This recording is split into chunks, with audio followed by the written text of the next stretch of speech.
Okay.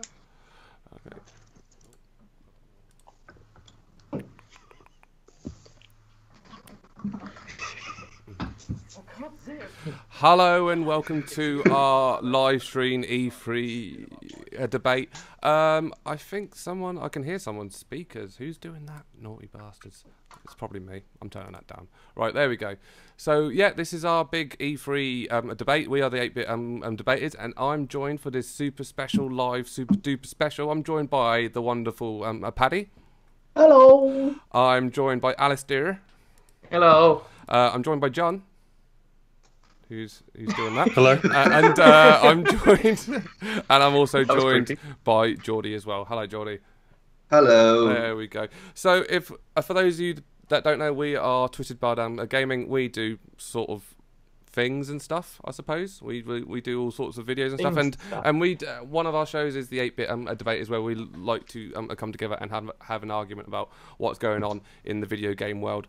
And this is going to be a bit of a special one after E3, where we're going to go over quite a lot of things, what we enjoyed, what we hated, what was the best, what was the worst, all of that sort of stuff. And if you want to take part at all, feel free to drop something in the chat and say something and say, hey, I think this, oh, hey, I think all you guys are wrong, or whoever, whatever. We encourage that. So we always start our show with something we call the icebreaker. The icebreaker is just, it's not an argument, it's just a bit where we can all warm up and just have a bit of a chinwag, I suppose. So this big E3 icebreaker is, what is the cringiest moment of E3? So E3 is quite known for having its moments of cringe. I don't think these people who put on a show every year quite know how to do performance stuff, and sometimes it comes off as just a bit weird.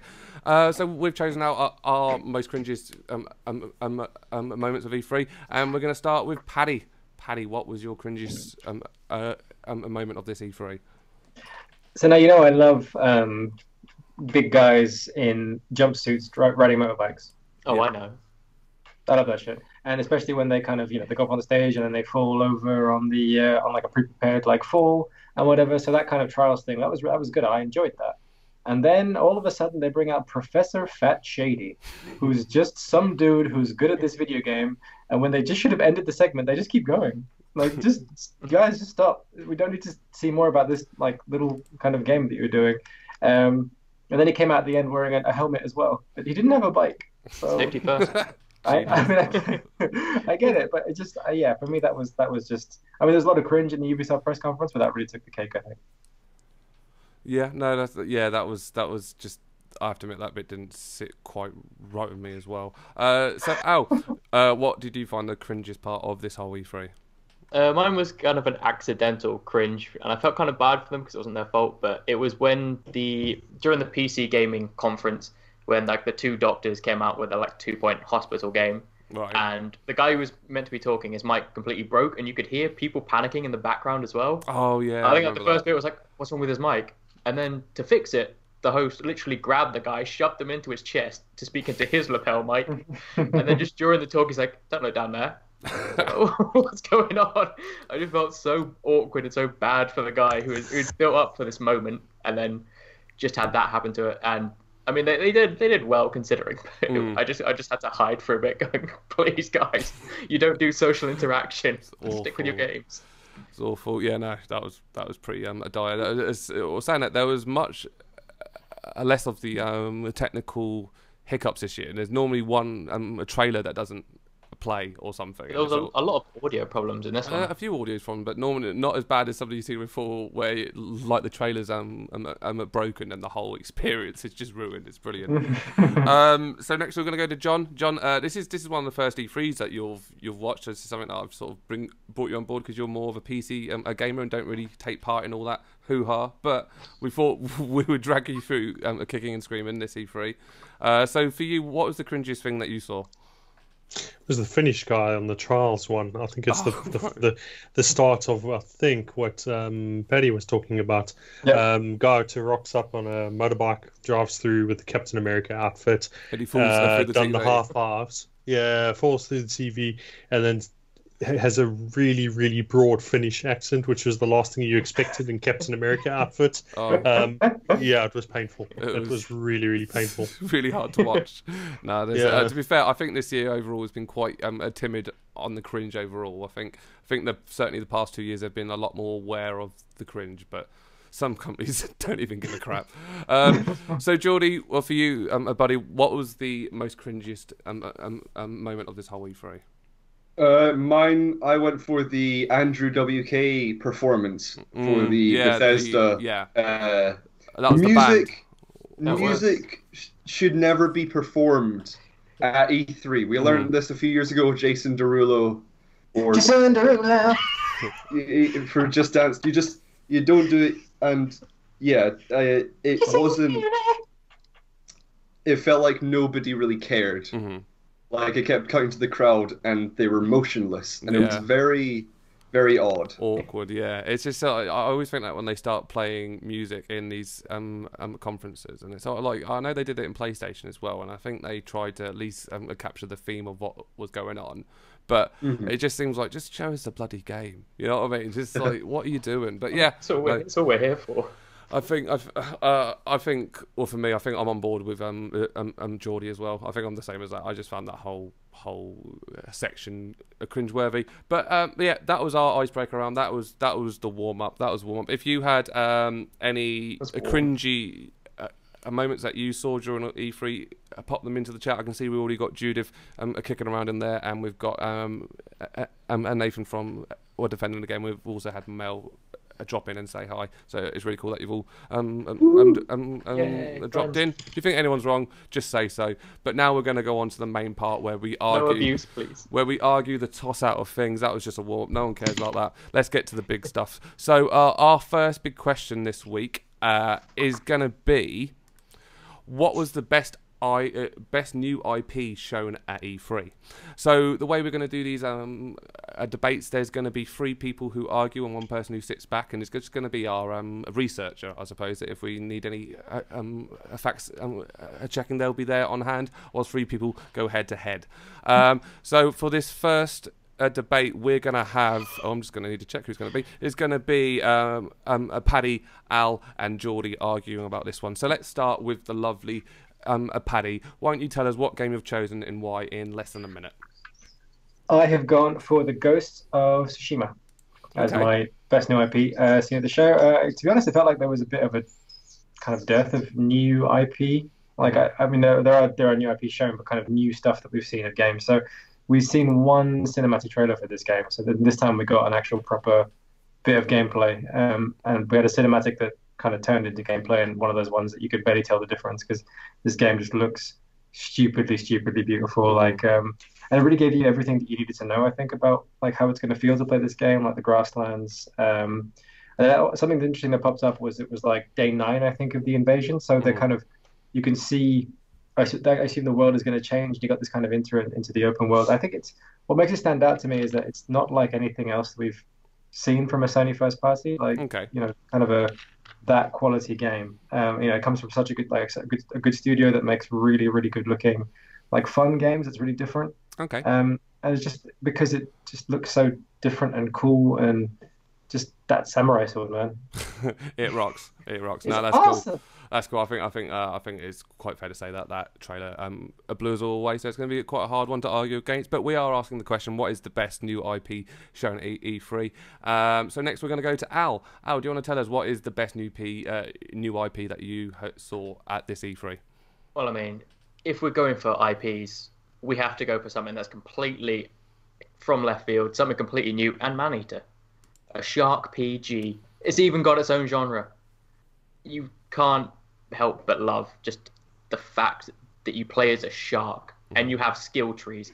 You can level up as a shark, and obviously there's going to be like quests and stuff attached to it. So, I mean, there's going to be an open world where you play freely as a shark. Come on. It was amazing. Like, this has never been done. As far as I'm aware, there has never been an RPG where you are a shark. This is, pun intended, this is completely new water. Hey, he's here. He's arrived. So finally, we're going to go to our last entry, and this is coming from Geordie. Geordie, do you want to tell us what you thought was the best IP you have seen at E3?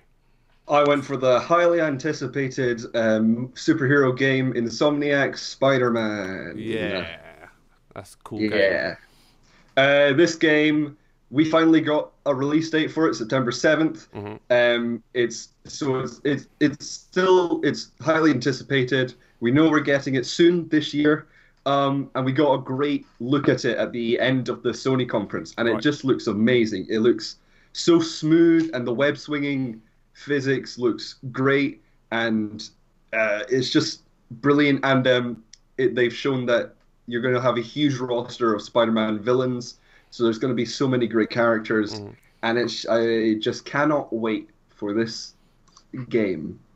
It does look very good fun, and hopefully they can capture what they did with the what Rocksteady managed to do with the Arkham series. Anyway, so I hope. So those are our three games that we're going to be arguing over. Don't forget in the chat. Just feel free to shout out what you think was the best IP, or which of these three choices you think is the best IP shown at E3.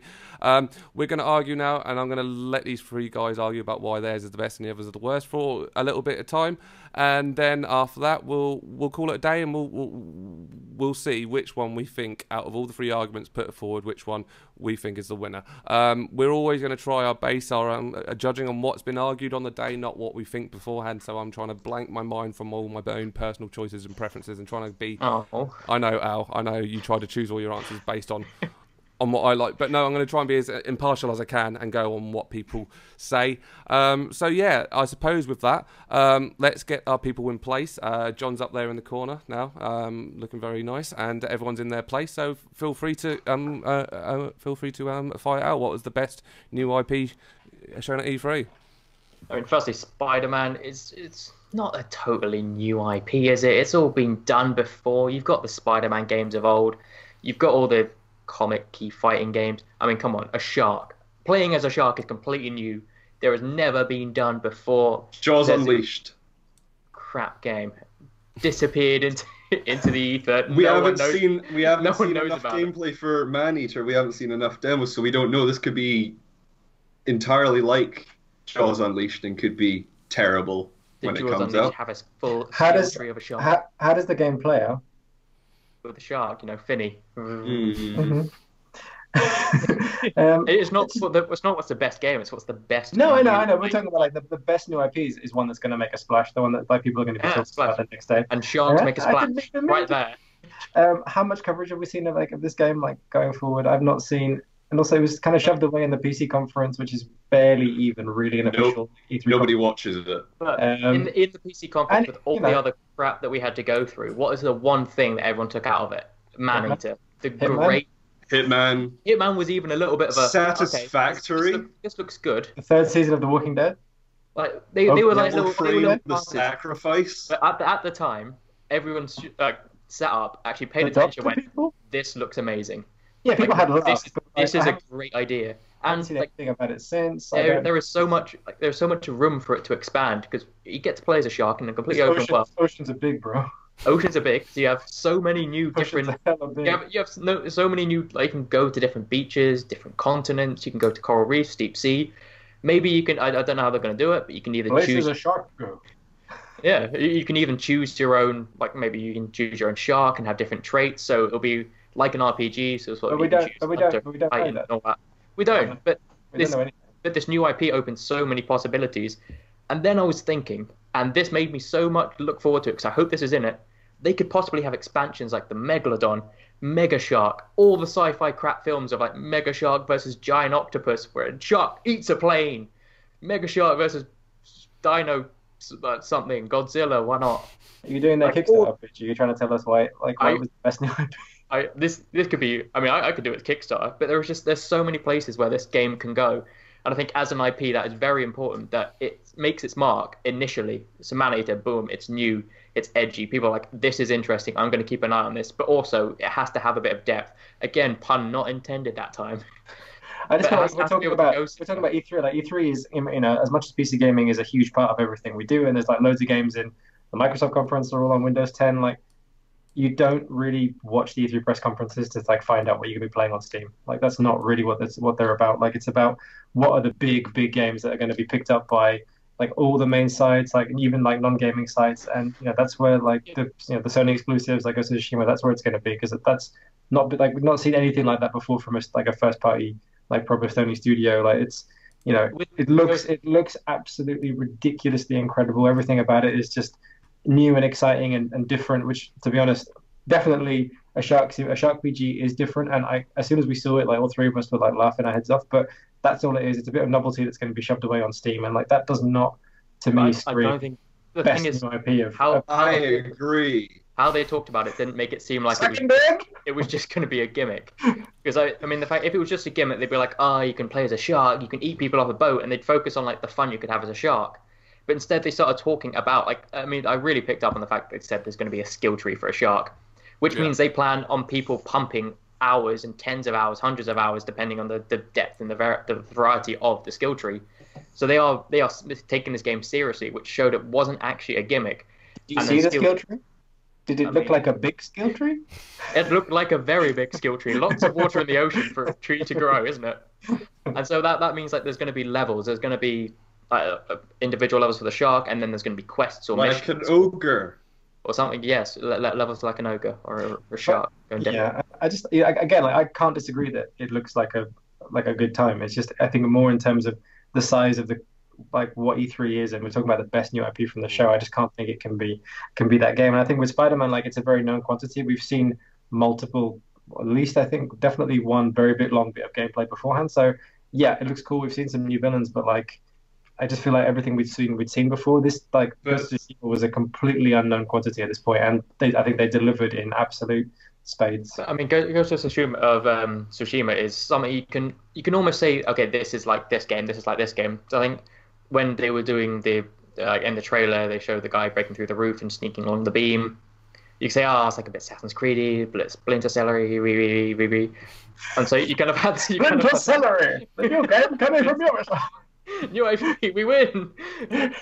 And then it almost sort of had a bit of an edge of The Witcher to it. And it's like you can liken other games to Ghost of Tsushima, whereas Maneater, outside of we can link other games that have a shark in it. There is nothing you can link it to it. Outside of the shark, you can't link it to anything. Yeah, that's why no one's really been that bothered about it. But that's the whole point of like the best new IP. Finding Nemo on the GameCube. What a segue. Let's talk about that. Fish games don't work. With the Spider-Man gameplay, yes, there's been multiple demos shown, but that shows how much variety there will be in story and gameplay. And now we're getting the Sinister Six. Swing and punch. Swing and punch. Fight the bad guy, swing and punch. Yeah, no, it doesn't. Quick time. But yeah, I think Ghost of Tsushima, I'm annoyed because this is actually my first pick, but there should be. I was hoping for more gameplay. I was hoping for more story.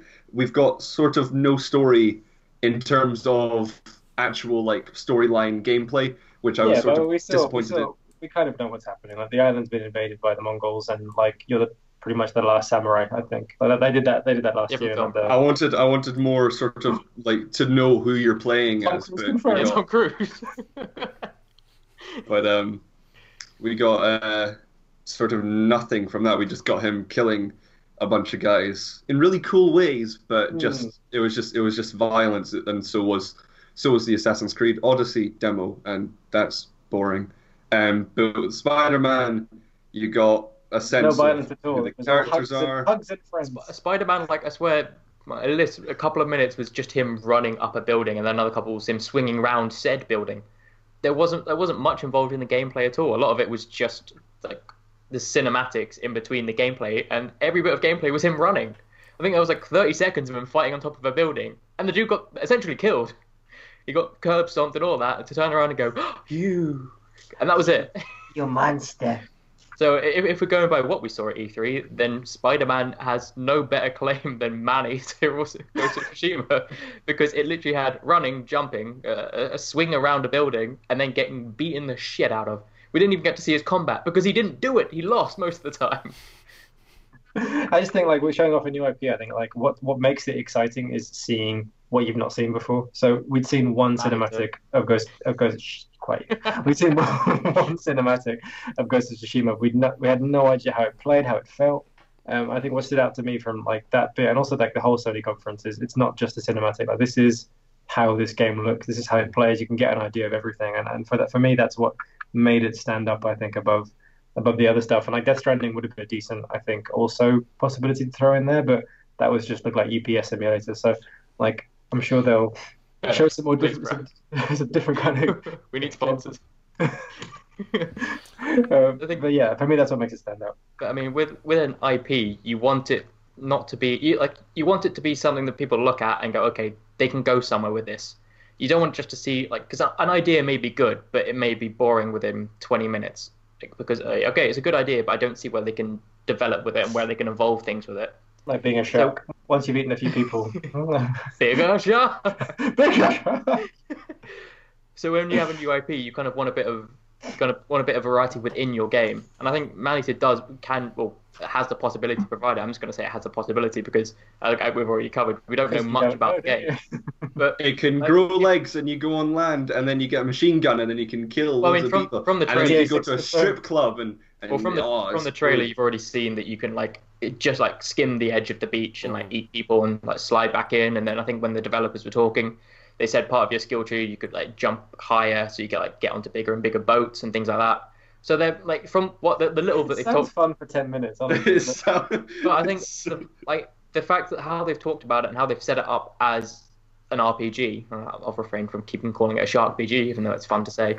But it means they are planning on actually adding depth, adding variety within the game, and not just leaving it as a fun gimmick of let's see how many people you can eat. They'll probably try and add a few more things, and there are so many places where this IP can go. Like Ghost of Tsushima, you're going to run around from one place to another, pulling out your sword and going sing, and he dies, and you run to the next place, and you save that person, and it's just going to be that backwards and forwards, backwards and forwards. Swim over there, eat that person. Swim over there, jump on that boat, eat that person. Swim over there, eat that person. As a shark, you can try and close the gap between video games are essentially shark. Really repetitive. That's what they do. You just have to enjoy. I really like sharks. I think the gameplay loop in Ghost of Tsushima looks awesome.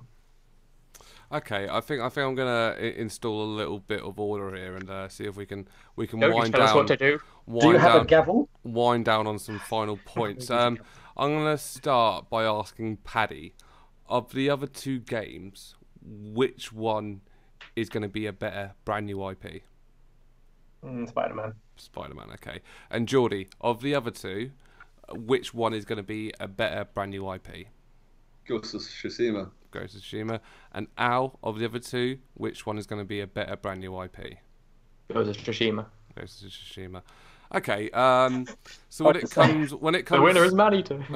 When it comes to judging, it's a really hard one because I think Al fought tooth and nail. He really wanted to win the first round. He wanted to come out and win. It's a shark. And the fortunate thing is I found 3 things that Paddy said about Maneater that were pretty valid, and only 1 thing said about a Ghost of Tsushima that was pretty valid.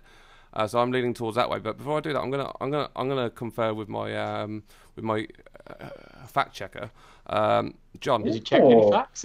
John, did we bring any facts? Who did you think of the 3 gave the best argument?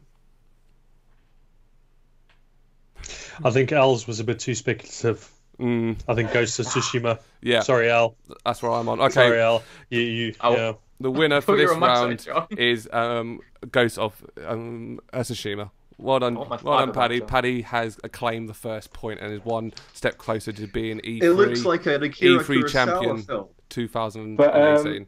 We do have a reference from the chat. The Don Gaming is going for Maneater. So Al, you were backed by the fans. You were backed by the fans. We also had a few answers. We had a few answers sent in beforehand as well, didn't we, Rob? Maybe we could. Yeah, definitely. Maybe we could go through one of them. So Jordan B said that he can't wait to see more Starfield. I think Starfield was his answer. We had can't say from Leo M. Can't say need a gameplay clip like lots of CG stuff. I think maybe didn't feel like he's seen enough of different games.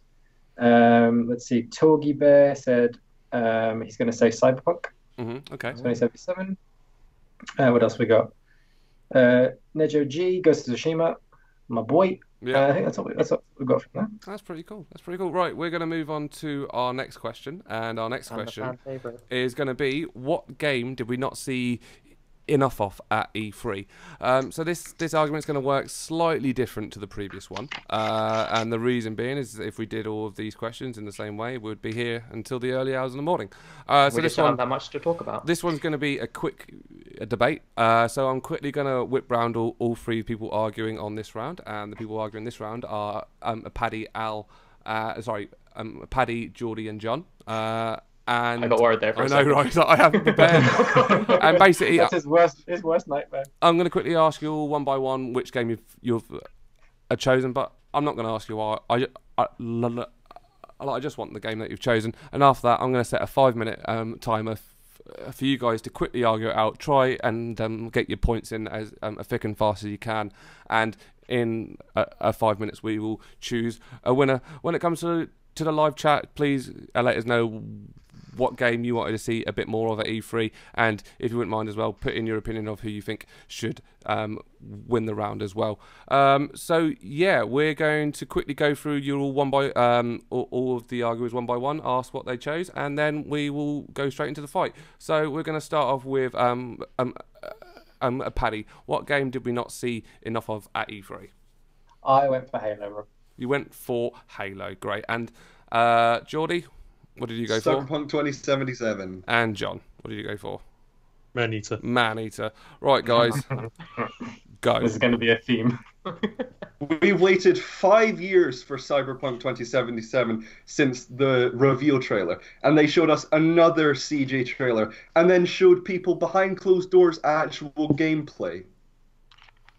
You get to read about people that. have been wanting this game for 5 years, and we've heard so much about this game, and then they don't show us a lot. They show us a CG trailer, which could have been made at any time, and then they show actual gameplay to people behind closed doors, to the elite people, and they don't do it to us common folk. We should have seen more. You get to read the elite people's thoughts, so I feel like I actually know something about this game now, which is... But we didn't see enough. Yeah, okay, but now we've heard a little bit more. That's what the whole thing is about. I went for, like, with Halo, I was looking at it from the perspective of, Microsoft is trying to show everybody that they have these big exclusives and these, like, big games that are making the most out of the Xbox One X. And basically, we just saw a CG trailer with some rhinos. But it's Halo. I don't see how that in any way. I agree with Geordie. You got 5 Halos to have a look at. And it's but they're going to Halo Infinite, so it's going to look like Halo, and it's going to be a battle royale or an MMORPG with the Halo gameplay. That's completely different then to what Halo is. But it's just going to be like Halo, so we can guess what it looks like. It's going to be a shooter. Well, Cyberpunk 2077 is going to be an RPG. Like we can, it's going to be a first-person RPG. We played those before. Have you heard of Skyrim? I have. I haven't. Cyberpunk. I don't know. Like with Cyberpunk, I think as well, because they done that with where they only showed the elite view on what it is. It just kind of puts you back up. Well, fine, fuck you then.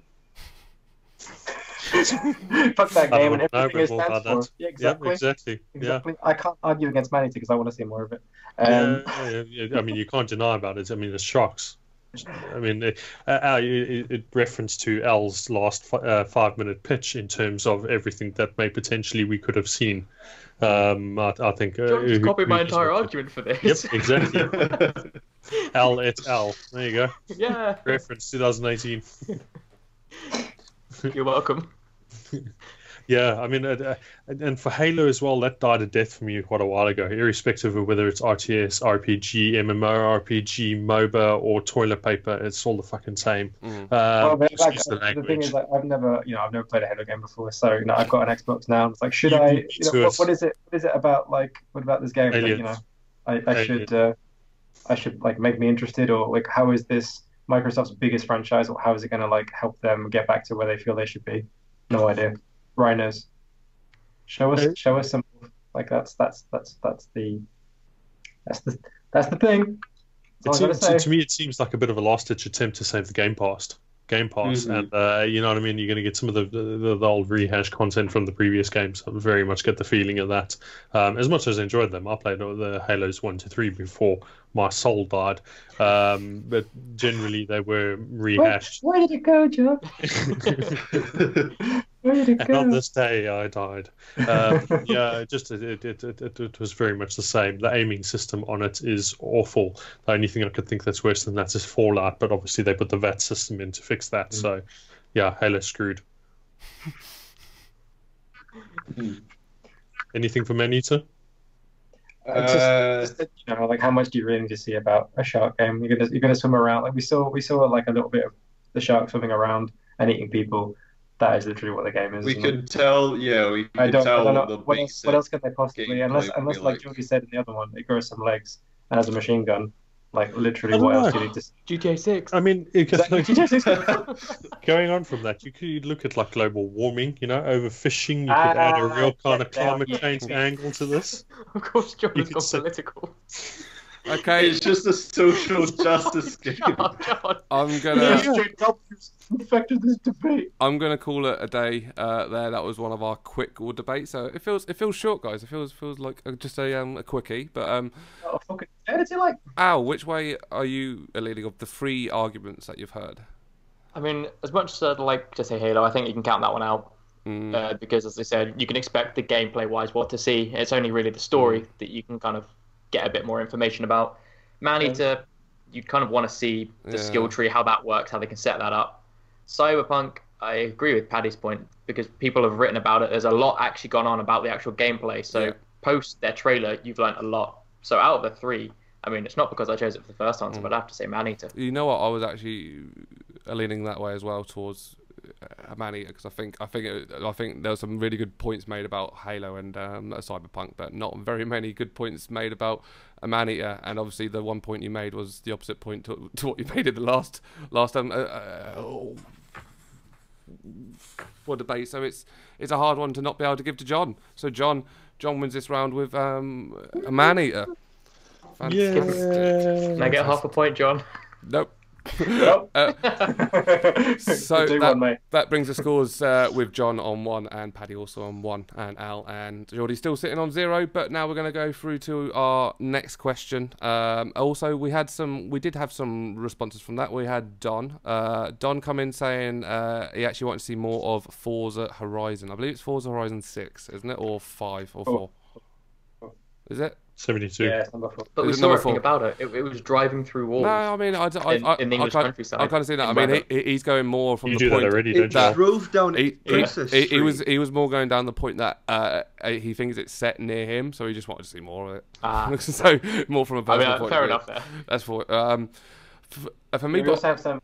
For me, do you want to get some? Oh yeah, go for it, Rob. Yeah, I was about to say for me from a personal point of view, I think on a personal point of view, I probably would have said a Cyberpunk. I wanted to see a lot more of that game. I wanted to actually see it, but I literally said at the start, it's about the argument, Geordie, not about what I think. We've actually seen gameplay of Maneater. We didn't see gameplay. We haven't trailer. seen anything. No grudges held. Let's move swiftly on before Geordie has some sort of stroke. So we're going to move on. Oh, actually, Paddy, did you want to go through some of the answers that we got beforehand? Yeah. So Jordan B again said Starfield, wants to see more of that. Leo M said all of them. Torgy Bear, Elder Scrolls 6, yeah, I'll go see that for a long time. Yeah. Ninja G said Death Stranding. I wish they could show us something more than just walking around. I thought the UPS simulator was pretty good. But yeah, that's everyone. That's it. Cheers for the report, Paddy. We're coming live from the streets of London. We're going to our next round, and this round is what was the worst press conference of E3? So this one, we're going to mix it up a little bit more as well. This is going to be a different round. This is going to be our team round, where we pair up our bards into teams of 2, and they're going to each take it in turns and just doing a pitch about why theirs is awesome and what they've chosen. And then we're going to open the door for both sides to have a fight, and we'll see which one comes out on top. So for this round, we're going to be pairing up Paddy and Geordie into one team, and we're going to be pairing up Al and John into the second team. So first of all, I'm going to go to team Paddy and Geordie. Do do you want to talk us through what you've chosen and why? What is the worst press conference of E3?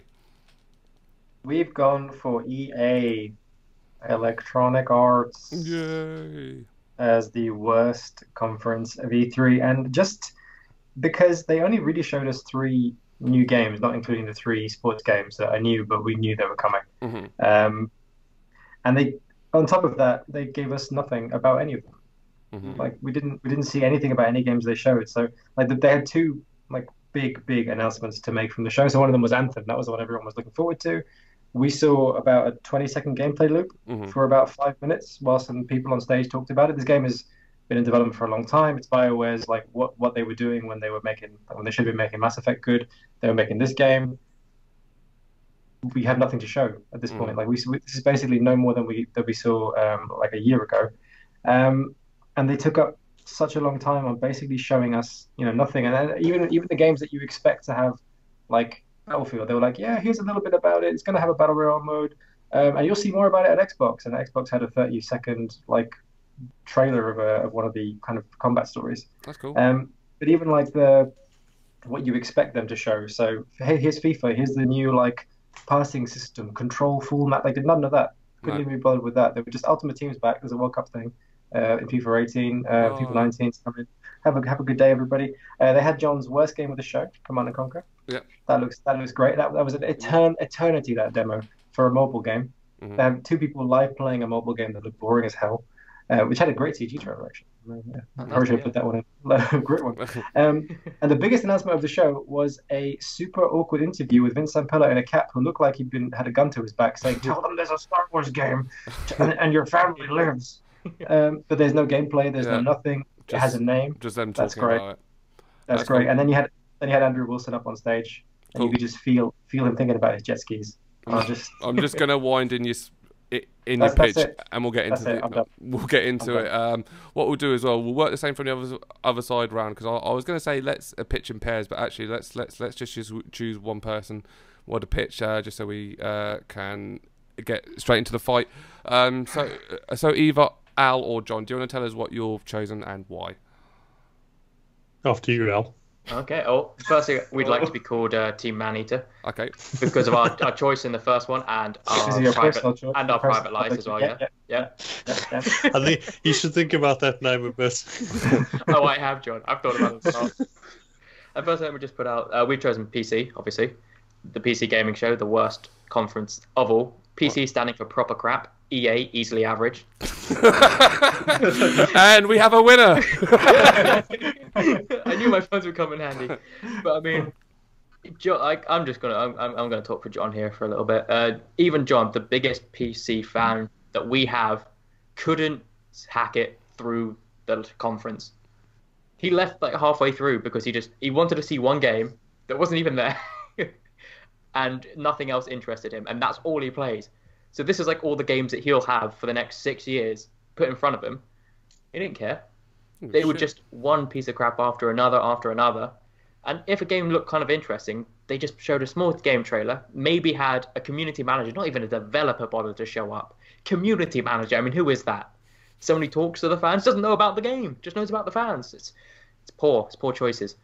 So yeah, I mean, most of the games were shown too quickly for us to even gather what they were. And then when they talked to the developer or manager, whoever bothered to come out, there was no information gained, and they just went backwards and forwards between 2 people.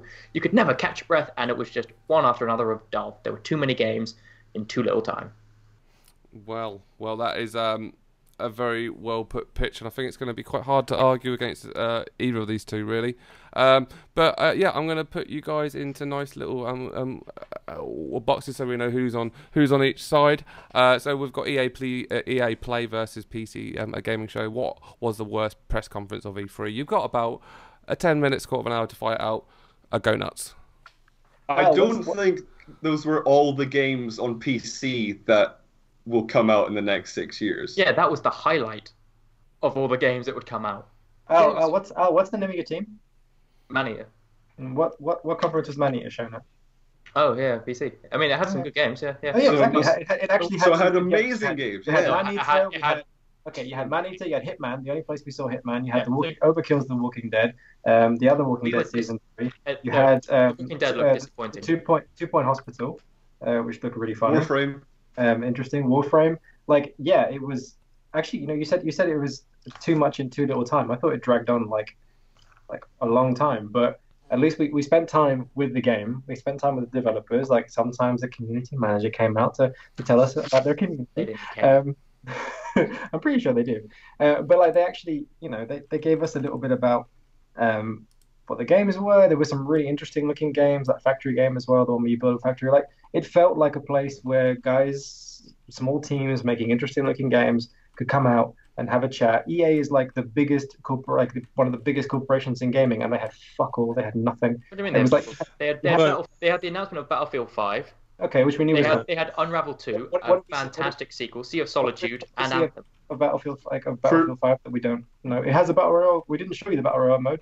Yeah, it showed us kind of the setting. It showed us some of the players, the campaigns that you were going to be running through. Much more at Microsoft. If you look at the quality of the games that were shown on both sides of it, it's EA.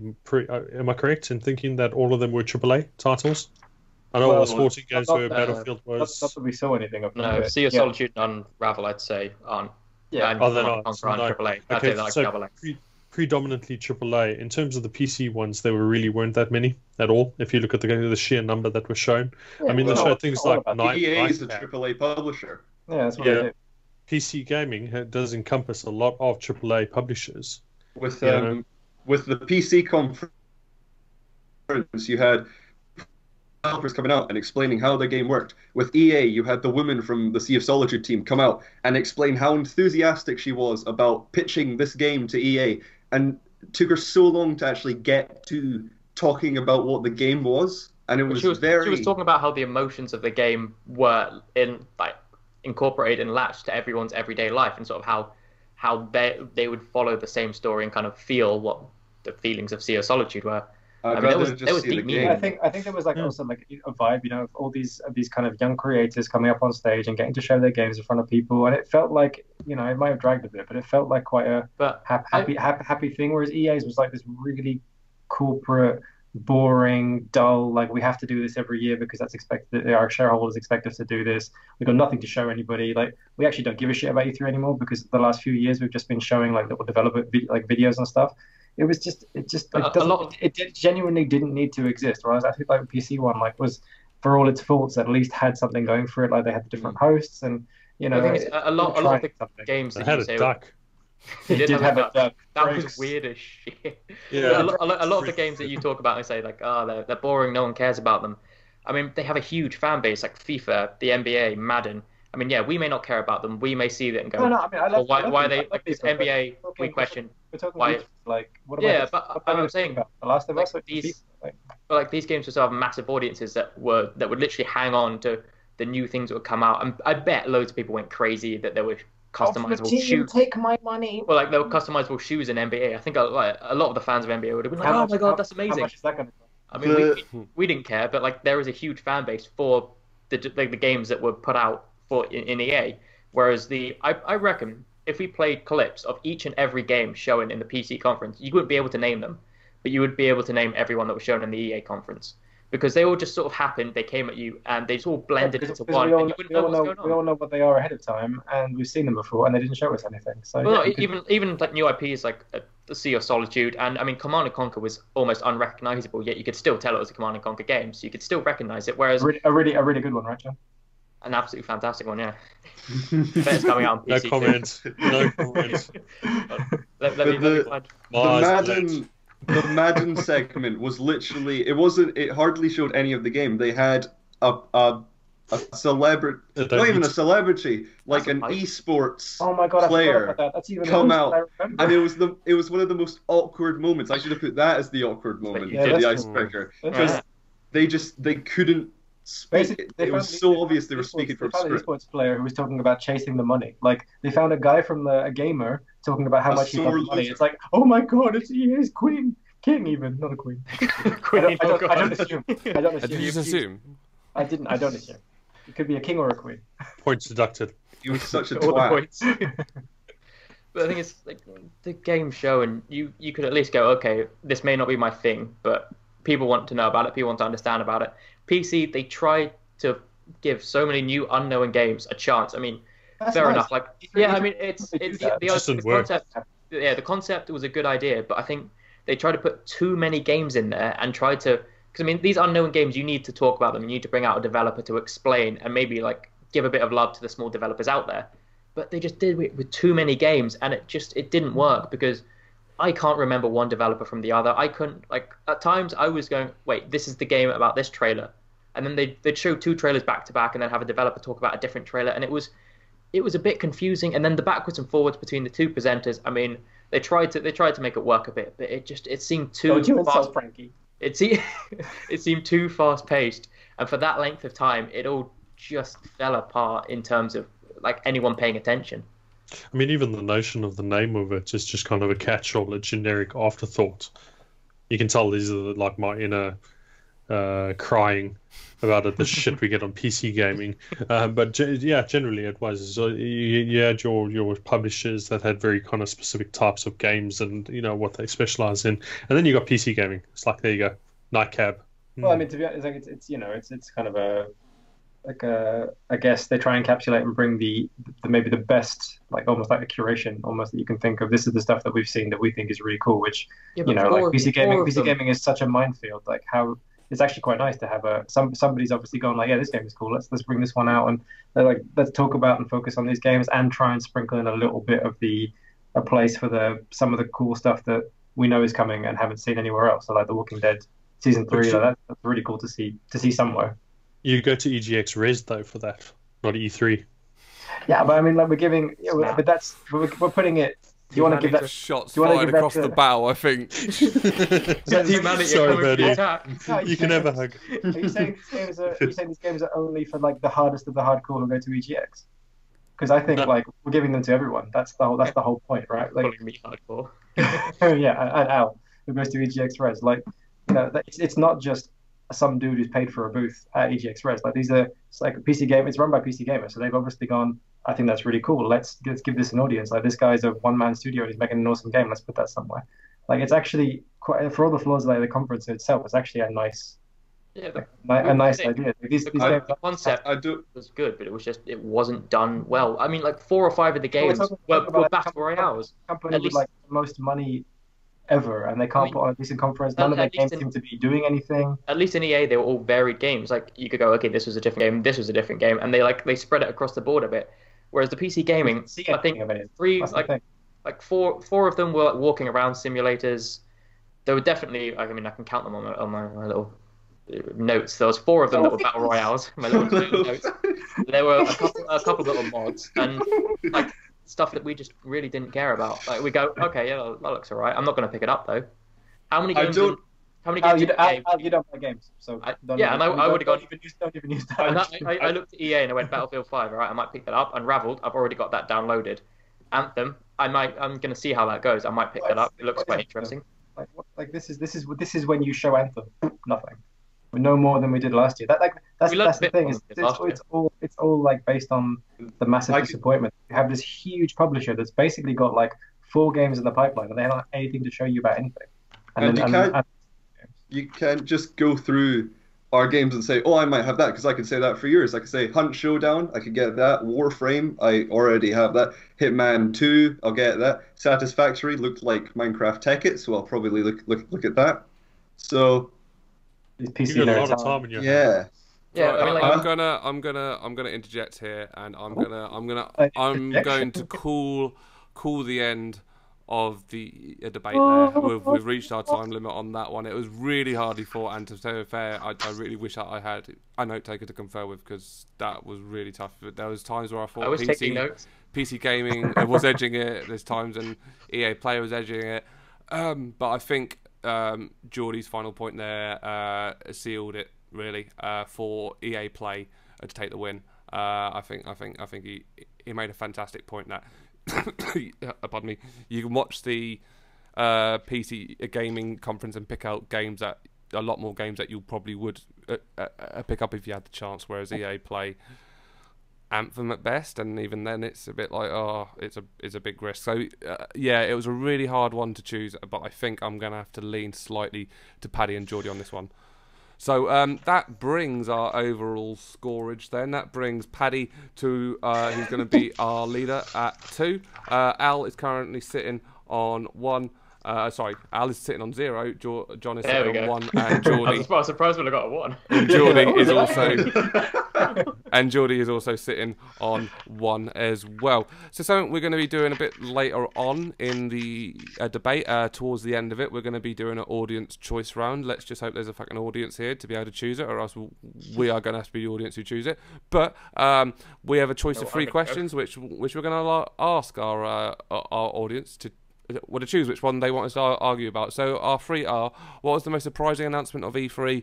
What is the best game of E3 that's releasing this year? Or what a character at this year's E3 would win in a dance-off? So if you want to choose which one that you want to answer with, just either put A, B, or C in the chat. If not, I have some votes that I collated earlier that will choose a winner. So I've got a plan B in case no one actually votes. There is a plan B, guys, so don't worry.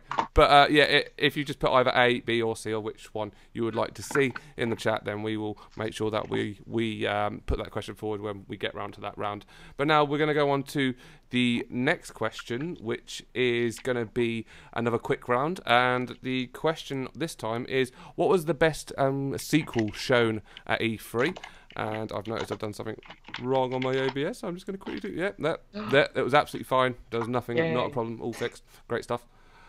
So what we're going to do is we're going to who is in this round? We've got a quick round, haven't we? So it's Al, Geordie, and John are fighting this round. So on quick rounds, what we do is quickly just go through one by one, ask which one they've chosen, and then we hit a 5-minute timer for them to argue out and see which one has wins. So Al, we'll start with you. What was the best sequel shown at E3?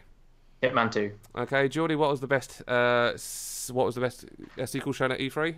Kingdom Hearts 3. Kingdom Hearts 3. And John, what was the best sequel shown at E3? Assassin's Creed. Assassin's Creed. Rightio. So with that then, guys, do you want to have a fight? I'm going to go start off with Kingdom Hearts 3. It was... Okay. I mean, you look and go, okay, there's a character I may know. Look, a character that was in a film a few years ago. Sora showed up, Kairi showed up, Riku, both incarnations of Riku showed up, Xemnas showed up, Axel or Lee showed up, Mickey showed up, Agua from Birth by Sleep showed up. So many people showed up. Wreck-It Ralph showed up. I recognize 2 of those names. Showed up. All the Frozen people showed up. Remy from Ratatouille showed up. This game was shown in multiple conferences is sort of the same trailer, but every time it added more, and it all looked fucking amazing. And we waited for this game for longer than we waited for Cyberpunk 2077, and we're getting it January 29th, and I'm so excited. Yeah, and that's it. Only a fan of the game will be excited for it. It's gonna. For someone who's maybe never picked up a Kingdom Hearts game, it's not going to entice them to pick up that one or pick up the previous. Everyone else, like, I've never touched a Kingdom Hearts game. I've heard of them, I've seen them, and I looked and went, okay, fine. Some other sequels, I went, all right, I may pick up the game previous so I can see what's going on, because I want to play on that game. But Kingdom Hearts did nothing. In fact, it was more confusing, because I was like, well, what is actually going on? Where's the setting? Who are we going to be playing as? It didn't show us that much, and then the music just didn't fit the game. It was just like, okay, here's a nice piece of music that we've made for the game. Let's stick it over the trailer and cut over in like random bits of it. So it made no sense. As somebody who has no idea what Kingdom Hearts is, and this is the first time I've seen it, I didn't have a clue what was going on with it, and I don't think they showed enough of it really for me to make a decision and go, ooh, I'll have a look at that. Quite frankly, I glazed over and... But saying it doesn't look good because you're not a fan, I'm not a fan of Hitman 2, so I'm not really interested in that game, and neither am I a fan of Rise, Son of Rome 2. Assassin's Creed Odyssey. Yeah, but I mean, like, it may not be a personal preference, but I mean, like, it didn't do anything to entice like a possible neutral or someone who may not have heard of the Kingdom Hearts. Because I mean, fact checker, when did the last Kingdom Hearts come out? Previously in the past. Thank you, fact checker. Geordie, when did the last game before? It's about 14 years or so, but it depends Paddy will verify that for us. Yeah, let's go for at the moment the 14-year gap. So there's a huge audience now who have come into gaming who may never have seen or heard of Kingdom Hearts when it came out. Who may go, okay, what is this game? But they don't know. They still don't know what it's about because they see this. Go into Lord of the Rings: Return of the King, going, who the fuck are these people? Maybe, and not say, maybe I should watch the first 2 films. Yeah, but you look at it. Yeah. But you look at it and go, okay, that looks interesting. Like maybe I'll probably watch the other 2 at home just to see what it's about before I go to the cinema and see the third, so I'm not confused.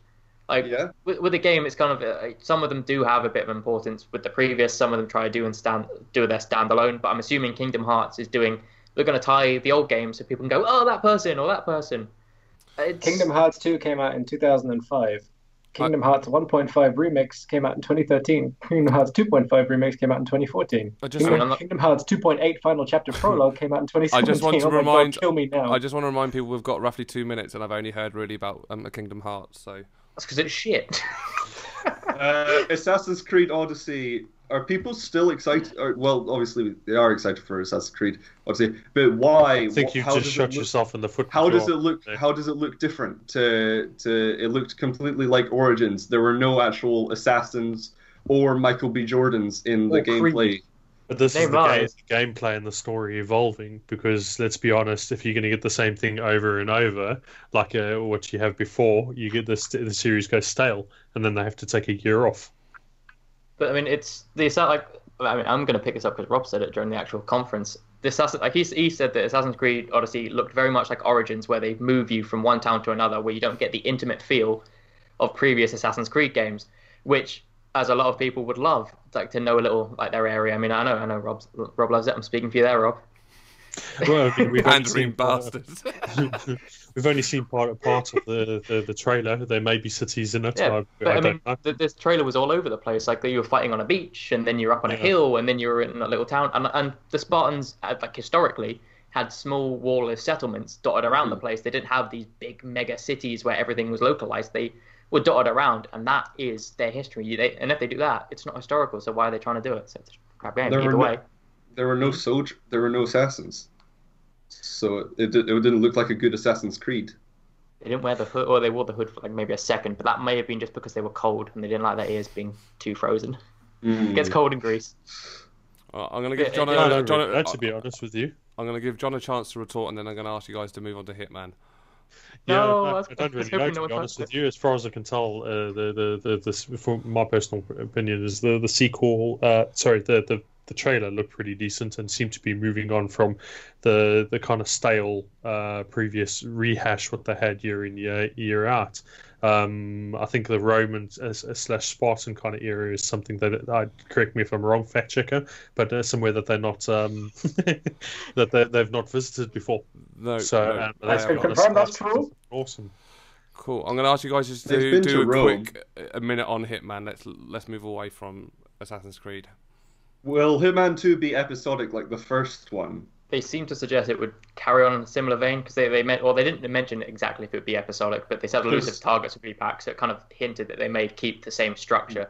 And they only talked about the Miami map and I think 2 or 3 targets that were going to be available at the release. So I'm assuming it will be episodic.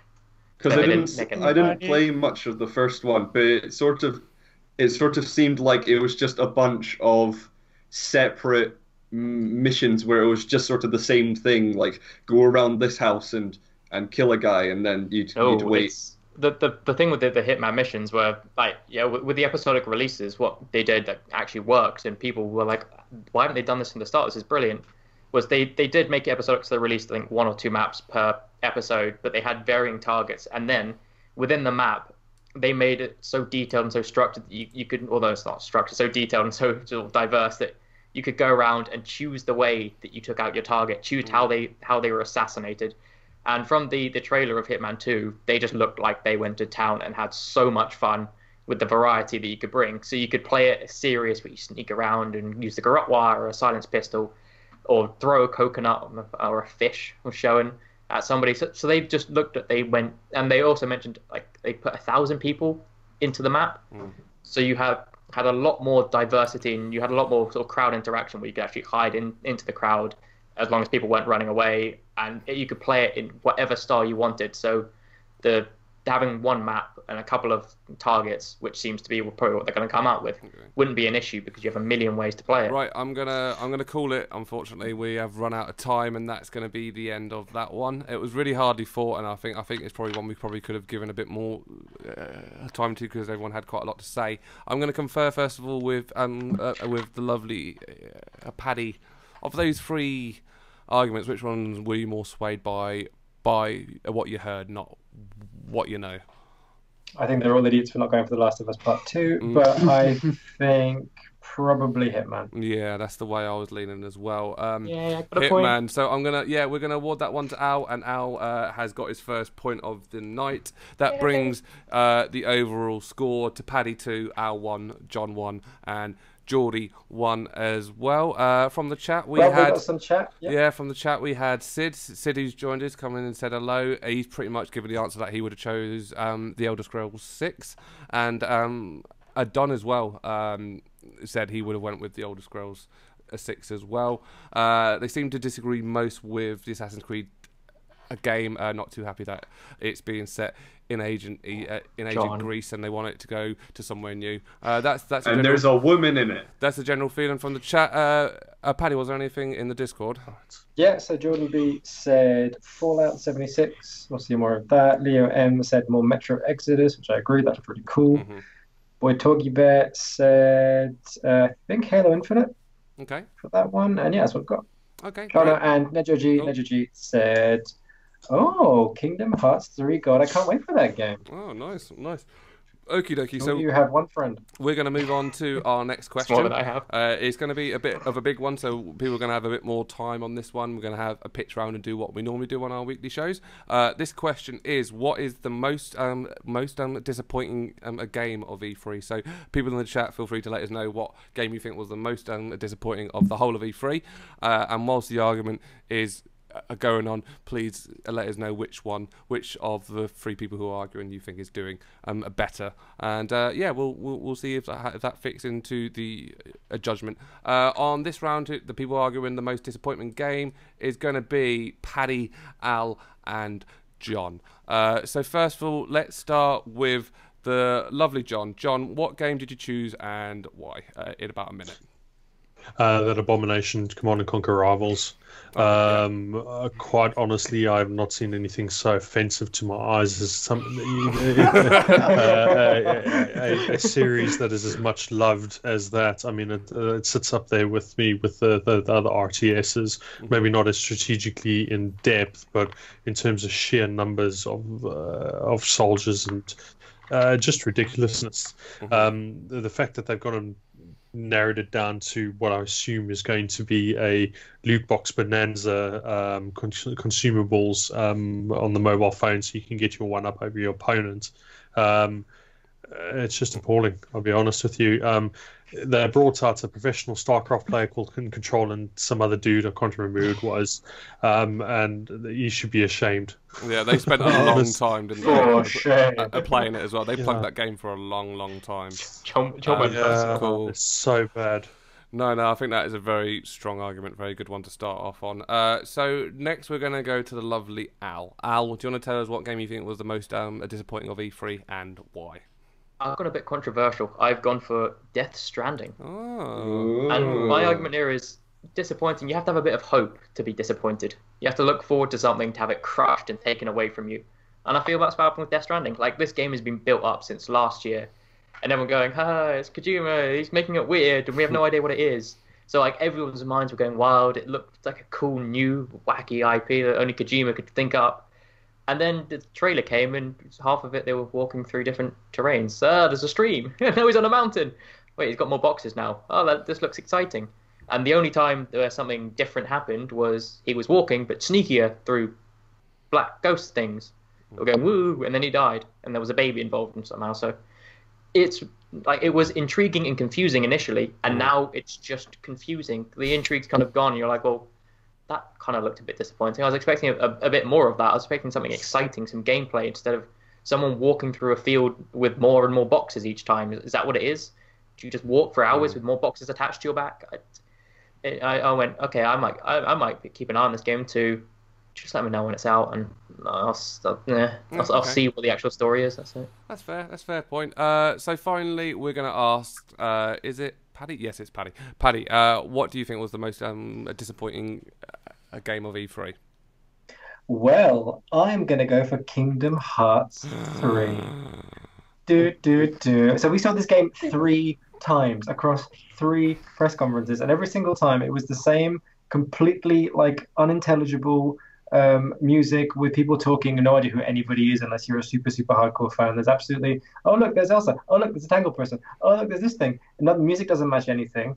The cuts, I think what they did was they took a bunch of cutscenes and they told somebody who doesn't like, they made someone wear a blindfold, and then whenever he said stop, they cut the trailer. Like, stop, and stop, we'll cut this bit out, It's completely incoherent. They showed a little bit of like gameplay. There was an Olaf joke, I guess. That's a thing. He's in Frozen. But like, you're bringing this game back to a brand new audience, and thank you for the other guys in the previous debate for helping me with this. Like to this brand new audience of people who haven't like, there's not been a proper Kingdom Hearts sequel for like 13 years, 14 when it actually comes out. And there's absolutely nothing that I have literally no interest in this game. I saw it 3 times. Like you had 3 opportunities, like across 3 press conferences, to make me feel like this is a game that I should play. But instead, I'm just like, I could not care any less. No, it's a very, very well-made pitch. Whether or not people agree with it is another point, but you cannot deny it's a point well made. So Jordy's going to be our little fact checker this round. I'm gonna remind Jordy, as a diehard Kingdom Hearts fan, to try, when I ask you at the end, to try and base it on what the arguments are said, not what your actual views are. I know it's really hard. I, for one, enjoyed Utada Hikaru's new song. But now we're going to go to the fight. So you guys, you got about 10 or 15 minutes to argue yours up, and I'll argue the other 2 guys down. So go nuts. I'm going to go on to Kingdom Hearts first, just to kind of get that out of the way. Oh, the game you just slammed for 5 minutes. Yeah, take what I said. Complete opposite. Great game, fantastic. No, I'm joking. Everything I said still stands. But like the point that kind of was, it's a sequel. Like the main point of a sequel is to try and bring in a few new people, but it's going out to an already established audience. So the people who've played Kingdom Hearts 1 and 2, or 1.5, 2, I don't understand why they named it so weirdly. But the people who played the previous Kingdom Hearts would look at the trailer and understand what's going on. I agree with you. Then you put it in the Square conference where all the Kingdom Hearts fans are watching. You don't put it in Microsoft's where all the people watching the Xbox conference. You don't put it in Sony's for people who you put it where people care. If this game is purely for the hardcore fans and no one else, why waste our time? I know a few people who aren't hardcore gamer fans. So, and if they watch any E3, they may see it in the Microsoft because they're watching that generally because they've got an Xbox, or they're watching in the PlayStation because they've got a PS, but they may not want to watch the individual developers because they don't know much about it, who actually have played Kingdom Hearts and kind of were quite excited about 3. I couldn't care less and never played the other 6 or whatever, 2 points. 7. I don't know how many there are. So it's already got an established audience coming out to it. So in fact, it's not really disappointing to people who don't know it because they still don't understand it. There's been no kind of build up for this is going to be great. I don't know what they could have seen that got them excited for the game though. Like there was some the release date. Yeah, I guess and next year. Release date. We thought it would be this year, but it's next year. Because we haven't played it, we don't know. I mean, I'm going to use Geordie as a fact checker. Were most of the characters seen in the trailer people who had appeared previously in Kingdom Hearts games? Depends on what you mean by characters, because if you're talking about the original characters, I think he doesn't mean Disney characters. Anyone in Kingdom Hearts, like in that the Kingdom Hearts 3 trailer, have they appeared, or most of them, have they appeared in any of the other 2 Kingdom Hearts? I think most of them have appeared in the main series. Yeah, so even for the common Kingdom Hearts fans that would have played the Kingdom Hearts games would know who those people are. Generic blonde men was it? So for us who haven't played it, we'd be like, I have no idea who those are. But someone who's played the game before will be able to connect the characters and maybe things that they've said, cutscenes that are happening. They may go, oh, that's happening, or like these people have mended their relationship, or these 2 who weren't meeting and the other one are now meeting. These 2 were halfway through a conversation and it was cut. So I mean, like it would build intrigue for, and maybe like a bit of hype, bit of excitement for people who know what the game is. But for us who have no idea of the game, why were all the trailers bad?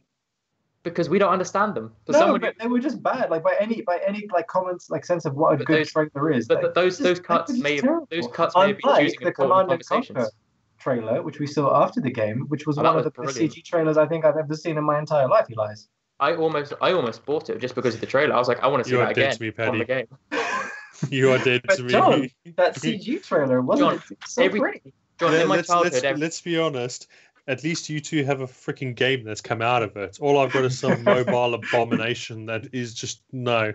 No. John, throughout my childhood, every time I wanted to play Command and Conquer, I had to find a PC. I had to sit down and load up the clunky old PC. No, I have to reset my drivers. And now, in my adulthood, I don't have a lot of time spare, and I want to play. I want to relive my childhood. Can I blow the whistle for fact checking for a moment? Fact checker. Command and Conquer, if I remember correctly, it was on one of the consoles, PlayStation, if I remember correctly. It was the Red Alert. Yep. Tick tock. It is. Winner. There we go. Yeah, point struck from record. I'm saying like you still have to go to a console a platform to your setup PC to play it. Now, I have 15 minutes on the go. You can play I have a 15-minute bus ride, and I've got an itch for Command and Conquer. I've been having it for the past 15 years without having it, and now I scratch it on the bus.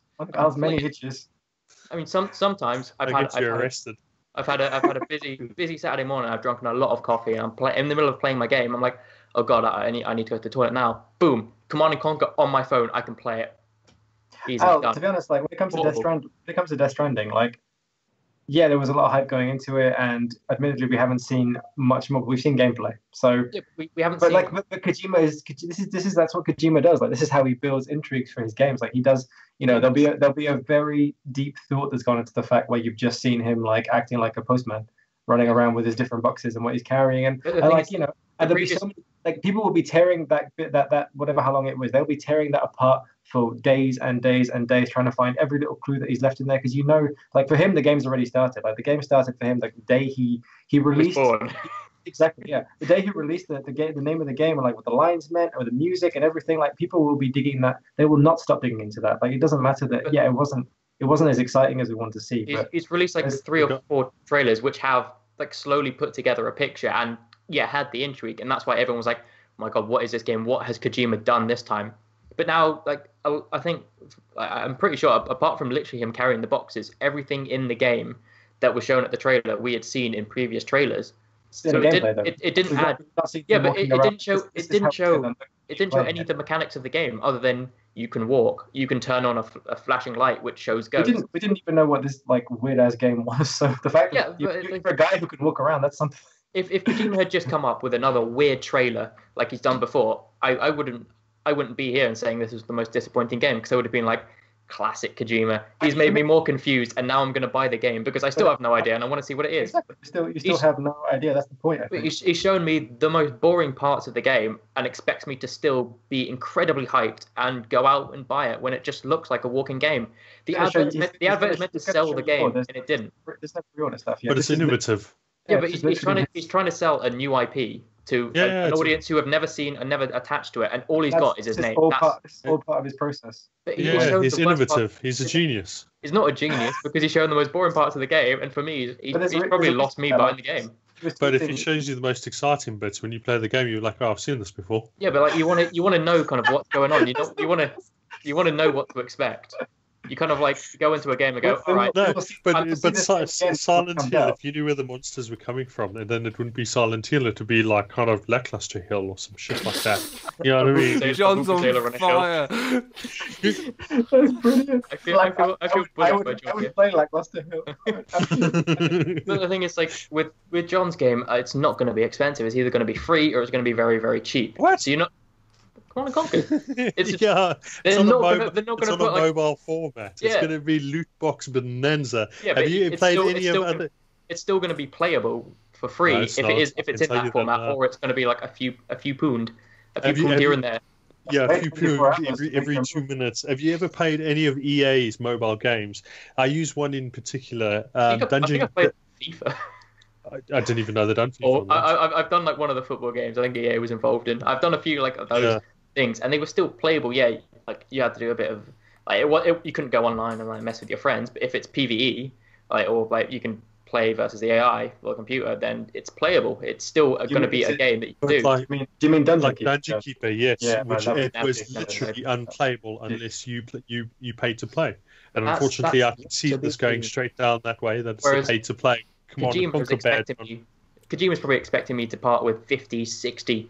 Screw it. He's put his name on it. It's £100. It's out. That's out the window. You're gonna see it again. You can't there's no pre-order information at the end of the trailer. It was just here's another bit of madness from this guy who was gonna drag this shit out. He's gonna put his name everywhere. That's what he does. Like this is all part of his. That would be a very good reason for what he's shown you. And I'm telling you, people will be tearing through that for fucking days. You can tear through it and go right. You can pick out something that isn't in the game because you want it to be there. You can go, all right, the baby. He was walking through grass. The grass was small. But the thing is, it's growth from the grass. So it probably has something to do with that. Yeah. Okay. The guy's mad. Like people are just going to throw things to the wind and go, okay, that's because it's Kojima. But the fact is, I think it was just a disappointment because they didn't show anything. And Kojima's like banking on his name. Put it down. John's won this. Put it down. Okay, I'm gonna wind it down. I'm gonna wind it down, and I'm gonna just do a few closing questions, and just like we normally do on these longer ones. I'm gonna first ask John. John, what's the most disappointing game out of a Kingdom Hearts or a Death Stranding? Command and Conquer. No, out of the two of them, I'm sorry if this offends you, Geordie, but Kingdom Hearts, that just looked absolute horseshit. Okay, fair enough. It's a strong opinion, but an opinion nonetheless. Yeah. We're not here to make friends, John. It's all good. No. So, Paddy, out of Death Stranding and Command and Conquer. Oh, Command and Conquer. Yeah, Rob, you don't even need to come to me. You know my answer for that. Okay, Command and Conquer. Geordie, do we need to come to you? Is this one pretty much... Kingdom Hearts 3 is the best game ever. It was actually very hard because a lot of these games you had to look at and go, was I disappointed? And I think Al's statement, you have to have hope to be disappointed, was really good. So looking at, if you go Command and Conquer, it's an EA mobile game, so what were you expecting? Did you have any hope at all? If you did, then you're silly. Kingdom Hearts, I guess, is like... you keep talking about the trailer and how you looked at the trailer and you didn't understand. That's what we saw. But it's like if you look at a trailer for Game of Thrones without knowing who the characters are, of course you're not going to know what's going on. With Tits, Blood and Dragons. With Death Stranding, it'll be a well-made I was hoping for more of a story trailer to understand what was actually going on. But we did get gameplay. But we did get a strange trailer. So when it comes to the arguments, Death Stranding. Death Stranding. We also got some input from the chat as well. Don personally would have chose a Gears 5 because outside of Marcus, there's not really anyone that he knew, and that's an issue that he struggled with before, and hope that they fix it. That's an issue. He also sides with John on the mobile argument for Command and Conquer. It's just, in terms of a disappointment, I think I'm gonna have to side with Don as well in terms of the overall argument made. I think there was a certain amount of hype going into Death Stranding, and I don't think it's been lost from what I've been seeing. People are just more intrigued. I think from John's point of view, he's hit the nail on the head. It is a prize and a really it's a name that everyone knows in video games, even if you've never played them really, and to see them getting bent over by EA in this way is just awful. So me and Paddy need credit that we actually had an argument. That was a hard argument. John was in the lead before we started. Can we just say the entire Square Enix showcase was disappointing? I mean, to be fair, we didn't get much Kingdom Hearts. We didn't get the Avengers game that they're working on. No, nothing. We need more. That leaves our scores with Paddy on 2, Al on 1, John on 2, and Geordie on 1. So it's still pretty close. There's still no outright clear winner. And we're going to move on to our next question. The next question is, what is the best cinematic trailer of E3? So this is all about the CGIs, yo. We're not asking the question what is going to be the best game out of these. We're going to just, from the pure trailer point of view, what was the best trailer? What was the most, for whatever reason, was the best a cinematic trailer that was shown out throughout the course of E3. We're going to have 3 people arguing this one, and this one's going to be argued by Paddy, Al, and Geordie. So we're going to go, first of all, we're going to quickly whip round, ask what everyone has chosen, then we're going to have 5 minutes to have a quick argument around it. So first of all, I'm going to ask Al. Al, what have you chosen? Destiny 2 Forsaken. Nice. And Paddy, you've chosen? Beyond Good and Evil 2. And Geordie, you've chosen? Cyberpunk 2077. Right, guys, you have around about 5 minutes. Go for it, and try to move through the games a bit faster if you can. Great. Destiny, really, at this point? Destiny 2, bro. Some Destiny DLC? I didn't understand what was going on. That's the thing. The trailer itself had so many layers, and the deeper if you care about Cade 6 or whatever his name is, then what now? Cade 6. Cade 9. Is it Cade 6? Cade 9. I don't know. It's one of them. Do you not even know? I don't play Destiny. We're bros. I call him Cade. He's my bro. But like in Destiny, like the whole backlash was the characters were, like, the NPCs were not likable. There was no sort of entertainment. There's no character. And in Destiny 2, they brought it in, and Cade led the charge. And they killed him in the trailer. It's not spoilers. That's the thing. Like you're sitting there and you're playing Destiny 2. You start to build a relationship, an emotional bond with Cade. You love this guy. He's an absolute beaut of a man, robot thing. And in the trailer, when you see him, like, my stomach turned a little bit. I was laughing when Destiny 2. Oh, Cade. And then it turned around, and as like the more you look at it, the more you can understand, because like it's something that is aimed towards Destiny players because it's a Destiny DLC. You're not going to buy the game from a DLC trailer. It's going to be aimed. Can't they just rebuild him? It's because they have the technology. It's targeted at its audience, and what you saw Cade in a very bad state. You saw his ghost get taken down, and as it turned, you saw all the enemies you faced in both Destiny 1 and a few in Destiny 2. From the Prison of Elders, which is like an area in Destiny 1. So it's even going back to the first game, hoping people pick up the second game. And then you see someone you met in the first game who was your friend, or he wasn't really your friend, but he was on your side for a bit. Shoot Cade with his own gun, which is named after Cade's son. So there's like so many different layers and so many different bits of story that are attached to it. And it gives you the best cinematic of E3 is only for people who really, really care about Destiny. But that's what its target audience was. No, I know that. But we're talking about the very best cinematic trailer of the entire E3. Oh yeah, it's something that's purely Destiny. It had story. It had emotion. It had everything that you needed to know. It linked Destiny 1, Destiny 2, the character development. We're talking about the very best cinematic trailer. Oh, yeah. It's all about new and exciting, and we're talking about some DLC for a sequel that people are kind of gone, eh. Yeah, that'll do. Let's move this forward. Let's talk about one of the other 2 games, please. Cyberpunk 2077. From the where's the gameplay, Jody? The look of the trailer, you can sense that it's sort of going to be like GTA in the future. It's got a colourful sort of Fifth Element / Blade Runner element to it, and it looks like it will be a lot of fun and Can I just say that I enjoyed it. It was pretty, but something kind of really disappointing about seeing a kind of generic VO from a generic bald dude talking about how he's going to generically do something in this city. Yeah, it didn't really tell anything about the story. The people. It was such a vanilla, I think, safe trailer for a game that's going to be so different to everything else that we'll probably play in terms of. Cyberpunk had a lot, almost like had a lot to say going into it because people were excited about it. People didn't really know much about it. And this was their chance, their trailer, to blow everyone away and go, "This is what you can expect." And I came out of it going, "It was all right." I mean, it was a decent trailer, but I don't really know what to expect from the game. Like, what is the story? How is my character going to be playing a part? What is my motive for playing this game? Destiny 2, vengeance. Most exciting bit. Vengeance. The most exciting bit was like the half a second that jumped of text at the beginning that if you freezed on it had a whole bunch of information about the game, but like obviously you'd have to watch that back afterwards. But like, I don't know, it just felt like, I'm this moody bald guy in this city, and it's like, really, like this is what this game is. Like, I don't know, like, I'm sure it's going to be much more than that, but it just felt a little bit kind of like, what is it that we're waiting for right now? Because I was expecting, I don't know what it was. I was just expecting something like really, really crazy and different.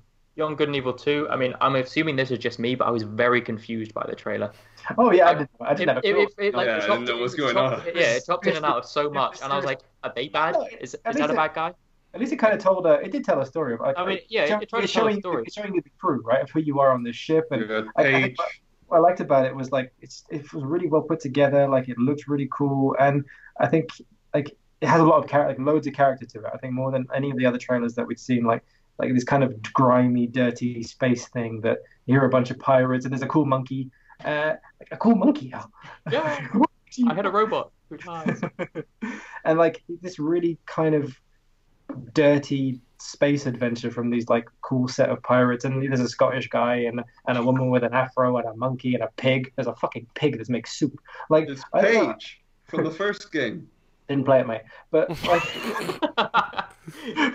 what games do you play? But the thing is, I was just like, yeah, this game looks really cool. I don't know what it is. And then obviously that bit at the end, you know, like we were talking about Kingdom Hearts and how here are all these characters that maybe you know about, maybe you don't. But they kind of pop up through the trailer. But this one ended with like this character arriving, and like the way the pig guy reacted, you're like, oh, that's somebody that matters. I'm like now actually interested to find out who that was. It's not just loads of generic. The first game. I mean, I just said that probably means someone does something to someone who's played the game. Yeah, exactly. The only time I really knew kind of who was it raised some kind of intrigue about it, which I didn't have before. They didn't sort of like. I mean, they were probably showing you. I'm assuming the crew of like the ship of like the good guys who you'd be playing alongside. I didn't get that until the end when the big ship kind of came and like hugged them a bit, and I was like, oh, they were all good in that ship, and that's the bad guy. That's kind of how stories work. They didn't really give you a sense of how the game would be. So is it going to be in a big city, or is it going to be? No, I think I can give you a great sense of what this game is going to be. Like you have the woman in the separate ship flying around. You got the guys on the ship. Like you're going to be able to fly around. So who do you play as? I think you play as the woman with the I thought you play as the monkey. No, I think so. I'm pretty sure he plays woman. If you look at dev gameplay, then you'll. All right, I'm gonna widen this one down. I think we've ran over our 5 minutes, and I've been quite generous because I wanted people to have a go at Beyond Good and Evil 2. Quite a tough one from a judging point of view. I think I knew what my clear answer was from the start, and from a judging point of view, it's made it really hard. John actually disappeared for a quick wee halfway through through Cyberpunk. So bearing that in mind, John, you didn't hear a little bit of Cyberpunk, but where you are leaning on this one? Which of the three arguers do you think won that one? John, you're on mute. Can hear you. Shit. There we go. Exactly. So yeah. Hear that. Beyond Good and Evil. Is that the way that you're going with? Yeah. Said Destiny. When it comes to the chat, what we've had in terms of that, we had Sid come in saying that he thought the best cinematic trailer was The Elder Scrolls 6. I think that's going to be his answer for everything. Classic Sid, really. Don added a point that he hasn't got Destiny 2, but loved the first one, and the argument that Al gave alone makes him want to get it, and he hasn't even seen the trailer. So I think Al, you can regard yourself as a social media influencer now. So oh yeah, player. I'm announcing my retirement. Where's our sponsor? This is it. This is what's made it really tough, because I would have given Beyond Good and Evil. I thought that was the easy argument. Al fought tooth and fucking nail, and he's made this really hard. Put it this way, it's not a Cyberpunk. I'm immediately throwing out there. It's a choice between those two, and I think there was a lot of said about the DLC and the fact that it's an add-on from the game, and I think due to that I'm going to have to lean towards Paddy and the spectacle of Beyond a Good and Evil, and laying the foundation even for people who don't know what was going on, because as someone who hasn't played Beyond a Good and Evil 1, and as someone who hasn't played Destiny 2, I really fucking enjoyed watching the Beyond a Good and Evil 2 trailer. And I didn't really understand who the person who was dead for the Destiny one, so it didn't really impact. It didn't have that same kind of like, oh, this is an important person. This could have been anybody. So yeah, I'm gonna, on that basis alone, I'm gonna award this point to Paddy. But Al, you were the furthest behind when you started, and you made that really hard. You fought that bloody hard. So I'm annoying. So that brings the overall scores to Paddy on 3, Al on 1, John on 2, and Geordie on 1. And we're going to skip forward to our next question, which, you know what, is very similar to the last question, but this one's going to ask it slightly differently. It is, what is the best gameplay trailer of E3? We've also had Creed, a Creed Ender join us in the chat, so hey man, thanks for dropping in. Let us know what you think was the best gameplay trailer of E3, and whilst E3 chapter argument, let us know which one you think won as well. And yeah, let's. So this argument we're going to be having, who's going to be arguing? It's going to be Paddy, Geordie, and John arguing over this one. So we're going to have another quick round trying to get this out Sit back. in under 10 minutes if we can. But let's we're going to go through each one by one, so if you can tell us which one you've chosen, and then we'll go straight into the fight. So Paddy, what have you chosen as the best? The Last of Us Part 2. Last of Us Part 2. Geordie, you've chosen Ghost of Tsushima. And John, you've chosen Trials Rising. Trials Rising. I fear there might be a slight underdog here, but it's all right. We'll see. We'll see we'll see what happens in the fight. You guys have roughly between 5 minutes or so. As I said, try and move through them as fast as you can, and a go, I suppose. Fight. Trials Rising doesn't really look new compared to the other Trials Risings. It looks fairly similar to all the other Trials, Fusion and Evolution, and all the other ones.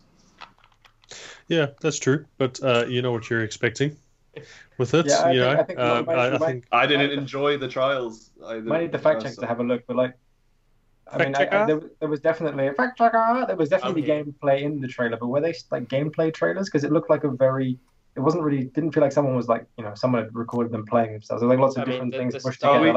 Are we talking about Trials Rising or Ghost of Tsushima? Yeah, the style of. Are we talking about gameplay trailers or demos? I mean, as far as I was aware, the gameplay trailer. The Ghost of Tsushima, that one was very cinematic, so I would have applied that to the previous question. There was some gameplay in there, but to be quite honest with you, they spent more time with the dude with the flute on the stage than actually with gameplay. The Last of Us as well. I have to say I was very impressed with the trailer. That's 10 minutes of gameplay. Like, was it all gameplay?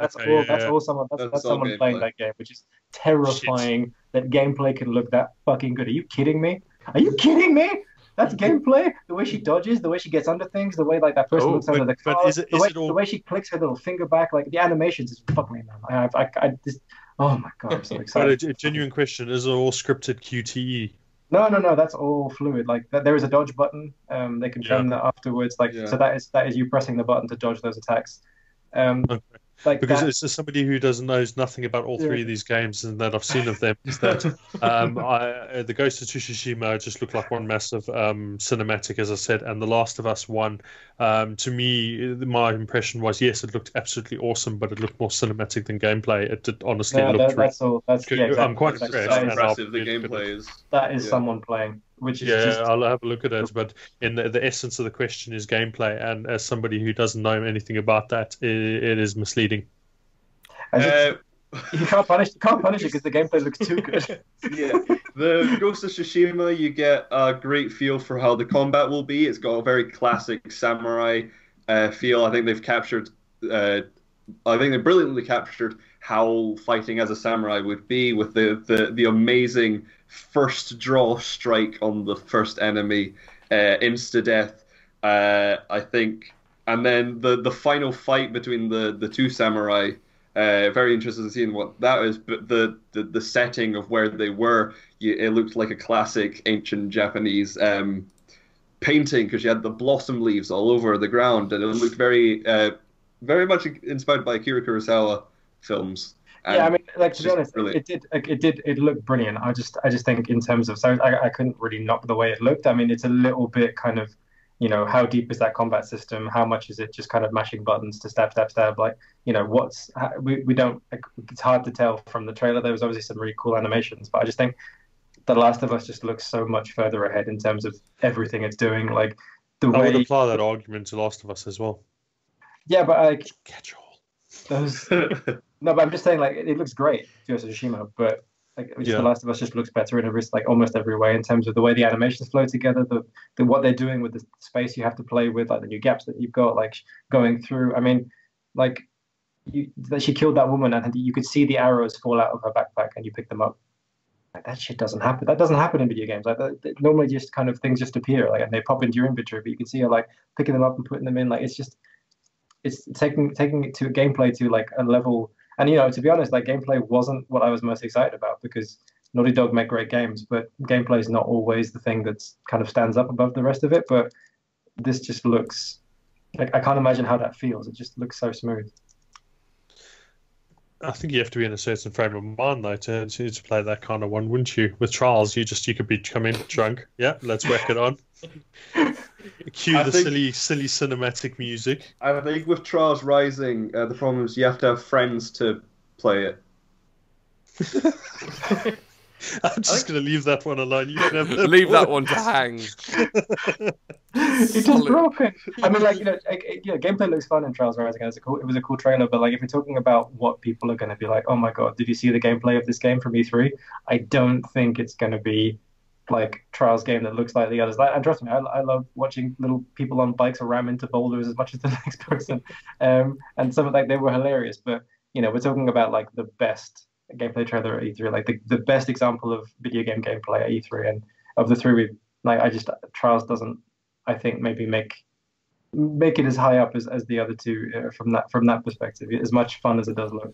Gameplay-wise, the potential for you to get a silly viral video of you killing yourself in multiple stupid ways from a motorbike is perfect for that, rather than having a bit of a sword fight or running around with the bow and arrow. But it's less fun. Right, guys. I'm gonna wrap that one up there. It's actually this one is a really hard one to judge on the arguments. Al, where do you lean arguments wise? I mean, before this, there was one clear answer that was going to win, and I think if Paddy said 1 point, I would have, without doubt, given it to him, no matter what the other said. And that's The Last of Us 2. They showed you crafting. They showed you like using the different types of weapons. They actually showed you the HUD, like some of the HUD. They actually showed you the most gameplay out of all of them, like the most aspects. But yeah, I mean, he didn't touch on that, which is I'm disappointed in you, Paddy. No. So I have to go. You all watched it, I have to go by the arguments and not from what is the best, which obviously The Last of Us 2 would have been. Yeah. And it was a hard one to call, but I think I still have to give it to The Last of Us. Yeah, I was siding with John. Was fighting tooth and nail there. John really wanted to win. He did well for Trials somehow. Yeah. I had no idea that would come close, but I think that was I think. Geordie, you could have fought a bit harder with Ghost. That was a gameplay trailer that blew people away. And I think if you fought that a bit harder and tried to get a bit more of the floor, then you might have been into this one. But I think I'm going to have to go with Paddy and his impassionate speech on the last. It's hard to argue with that trailer as well. That was. I didn't say anything against Last of Us. Yeah, it's hard to argue well against that one. I mean, as someone who's played the first Last of Us, and I have to admit, I didn't get enthralled like I did, Paddy has with it. I kind of got to the point of it where I was just going, you head into a room, you kill some things, you head into a room, you kill some things, and over, and I got a bit bored of that formula, and I didn't. The story, as far as I got, didn't take me enough for me to keep pushing on. But after watching that, I'm really thinking of just going back and working my way through it just so I can have a go at that, because that just looked breathtaking, I have to admit. So, this round goes to the lovely Paddy. So he's taken a fair lead now and is looking most in line to be crowned our E3 2018 debate champion. But there's still enough rounds for it to be clawed. Clawed back. So the current scores at the minute are Paddy on 4, Al on 1, John on 2, and Geordie on 1 as well. So we're going to go to our next argument, our next debate. Sorry, before that, we just want to have a quick chat with the chat. We've got Torgy Bear, who's just appeared. Hey man, thanks for dropping in. He's coming with the best gameplay trailer was a Fallout 76, which we haven't heard yet tonight. It's bit of a divisive one, isn't it? I think it's a bit of a hard one for people. That some people are either absolutely on board with it, or other people just absolutely hate the idea. I think I'm more on the hate than like the like of it idea, but it's a risky choice if you do it. pardon me. But I'm happy to be proven wrong, sort of thing, on it. No, you're not. No, We I'm know not. that. I hate being proven wrong. Okay, so this question is a big one. We're getting towards the end of the show now, so we're going to start asking the really big questions. Oh, pardon me, I've swallowed some air. So How unusual. Oh, no. I know. I need that. I hear that's really bad. So I called it too. what was the best press conference of E3? Is the question we're asking. What is the best press conference of E3? So we're going to do another team round. It seemed like a good round for people to team up into pairs and pit one side against the other. This time we're going to change the teams a little bit, and we're going to pair a Paddy up with the lovely John. We're going to pair Al up with Geordie. So we're going to start first with Paddy and John. Do you want to delegate one person to do a bit of a minute pitch on what one they chose and why? And please in the chat, if you guys want to tell us what your best press conference was, or whichever team you think should win, just drop us a message in the chat. So so team one, Paddy and John, go for it. John, do you want me to take this one? No, it's right. Yeah, you go for it. Okay, cool. You're the expert on this section. Cool.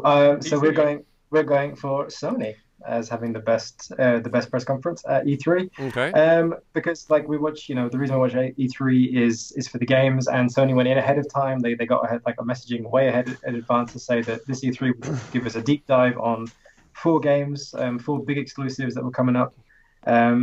And they delivered that like in spades. So we saw 4 games that we know are coming up: so Spider-Man, The Last of Us Part 2, Death Stranding, and Ghost of Tsushima. And we saw extended gameplay demos for all of them. So like something that you don't necessarily get the chance to do on the E3 stage. And I think they did it in such an amazing way to show us like really, okay, so this isn't just a cinematic trailer. Like this isn't an idea of what this game looked like or a piece of what the story, like this is how it's going to feel to play these games, which I don't think we've really had before. And what we actually, that for me is what E3 has lacked. But I'm sure we'll get to that into the fight bit. And like what really makes them stand out is that these are all PS4 games. Like these are exclusives. Like this Sony press conference is about why should you own a PS4? It's like, well, look, these 4 games look fucking incredible, and they're only available right here. So come and get them. And I think it was the only conference. Actually, I might save that for the.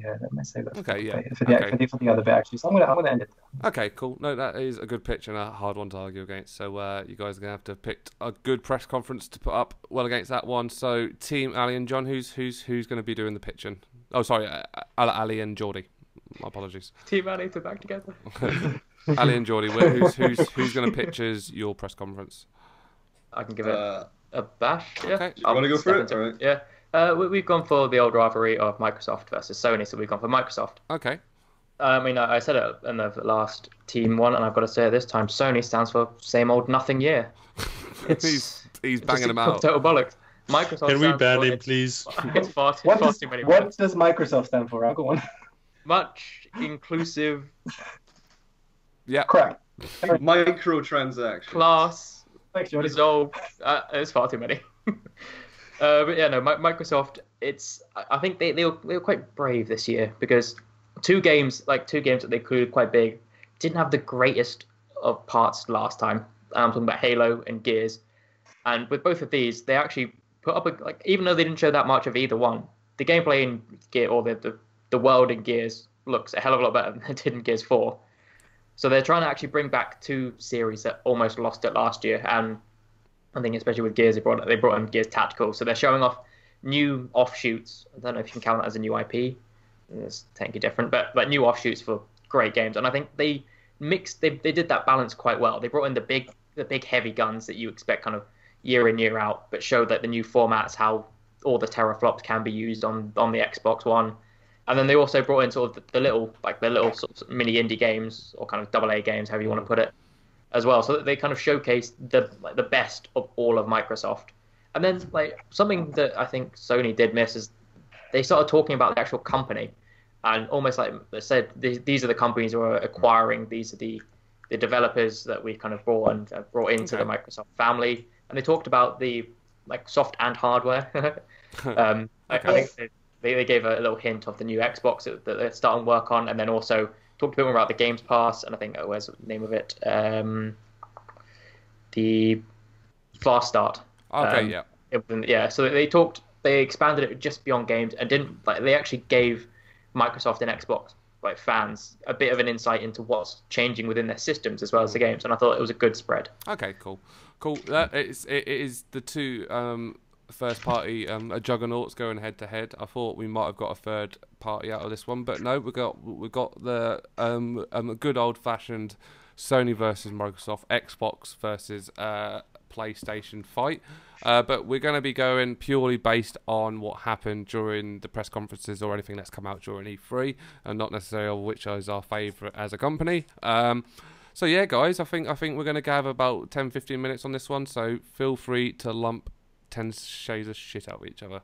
Go. So like Microsoft has what, 2 massive games, right? 2 massive exclusives coming out. Like in terms of like the tentpole exclusives. Yeah. Like Halo, we know absolutely nothing about, and as I think as it was argued earlier, Halo is dead. John, I think you can back me up on that one. Say something pithy. Pithy? pithy about Halo. Yeah, no, it's dead. Halo's dead. Exactly. Thank you, John. Say something pithy now, John. Say something pithy, John. And Gears of War, like, it kind of looked a bit shit. Like there was a very long bit of like people chatting, and then some very generic first-person shoot. Like so, like if you were to look at purely at the gameplay and at the trailers we've seen from both conferences, and you were like, okay, one of these has the most powerful console that's ever existed, and the other one doesn't. So many teraflops. Which games are on what which? a teraflop is. Show me a teraflop. This much. PlayStation's got a petaflop, so yeah. So I found a new petaflop. Like, which ones would you say are on which console? Because there is not a single game on the Xbox One X that makes me think, shit, I need an Xbox One X for that. And like there were lots of pretty CG trailers from third parties and things that will be played on both. But CG trailers, like what piece of gameplay you're like, oh my god, they're really using the power of this console to make, like, on a PS4 Pro and a standard PS4, you can be playing a game that looks like Ghost of Tsushima, looks like The Last of Us, looks like Spider-Man. Like it just doesn't. Sony's it doesn't. conference. What they showed doesn't really stand up. Like you knew Sony's conference before it was announced, like before it came on stage. I think even when we were watching you sat down and you listed everything that was about to come up. Yeah, they still blew me away. And that's what it was. Microsoft blew me away. Microsoft actually had some announcements at their conference. They actually had some stuff that you could go, I didn't see this coming. Oh, I'm quite excited about that. Okay, yeah, Gears pop. Why? But Gears Tactics is. Can I clarify what you're excited for? Well, in the Microsoft thing. I'm excited actually about Halo Infinite. I think like from what I saw, that could be actually quite good, and I'm hoping they bring back better than Gears 5, but it looks pretty decent. I'm excited for Gears Tactics actually. I like the Gears of War XCOM sort of mix, and I'm excited to see how they deal with that. So that might be quite good to look into. And then Crackdown 3, it's Terry Crews being Terry Crews. Like, what's Crackdown been in development since 1964? Does that game exist? Yeah. Is it really a game? Yeah, it looked just a lot of fun. And then, like, I mean, a lot of these are the big games. So the Fallout 76, I'm quite interested to see how that had come about and how that actually goes down in the beta. I'm going to keep a very close eye on that. Battlefield 5. I can't think of one thing that was shown at the Xbox conference that I was like, holy shit, that looks absolutely incredible. It's like stuff that we haven't known about before, or stuff like, and the stuff that they did show, like the big stuff, like it's kind of okay. There's a Halo coming, but here are some rhinos. The Xbox. We thought it was Jurassic Park to start with. The rhinos. The Xbox conference actually made me want to buy a driving game, which was the new Forza Horizons, because you drive down Princess Street, and that's near where I live. So I'm really looking forward to that. So the niche argument you're going for, but I accept. But whereas Sony, they showed off all these cinematic games that we knew were coming. Xbox managed to have a wide variety of games, and Sony it left me feeling, is that it? I don't feel we got enough of all the games, because I don't think Sony bother much with E3 anymore now that they have the PSX. So I think they're leaving all their big stuff for PSX. So I think they sort of lacked in E3. They showed the, like, definitely 3 of the best games that anyone saw at E3. they're exclusive on the PlayStation, and they were deep. Like they just banked on it.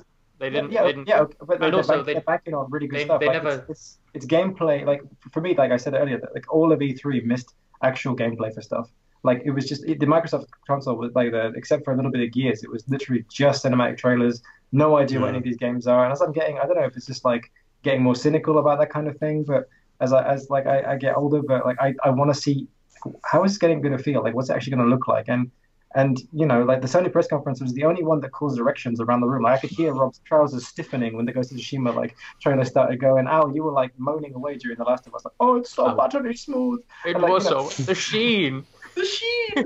Like they didn't. I don't know. Nothing else really had that. And in terms of I get excited about the games that I know I'm going to get to play. And I think Microsoft had a lovely array of really cool looking stuff that I can play on my PS4. That's great, thanks. But in terms of the exclusives, like, why do I own an Xbox? I've got one so I can play with you goons. But other than that, like, why the fuck do I have one? Can I just add something in? Yeah, Phil left the guy who presented it, Phil Spencer, is it? Yeah. Yeah, he's just a bit of a tit. Let's be honest. I think we got a winner, folks. The presentation was just bad. You know what I mean?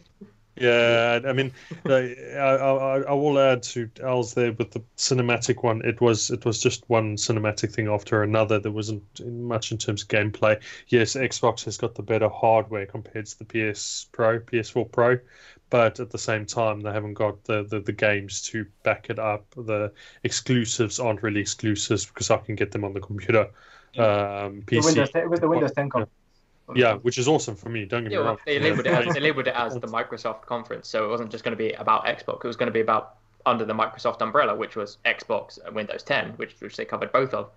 And that's something I think that because Bladewood is the PlayStation or the Sony conference. I can't remember. I think it was PlayStation, wasn't it? Should we need a fact checker? Fact checker? What's this? Was the PlayStation conference labeled as a PlayStation conference, or was it the Sony conference? It was a PlayStation experience.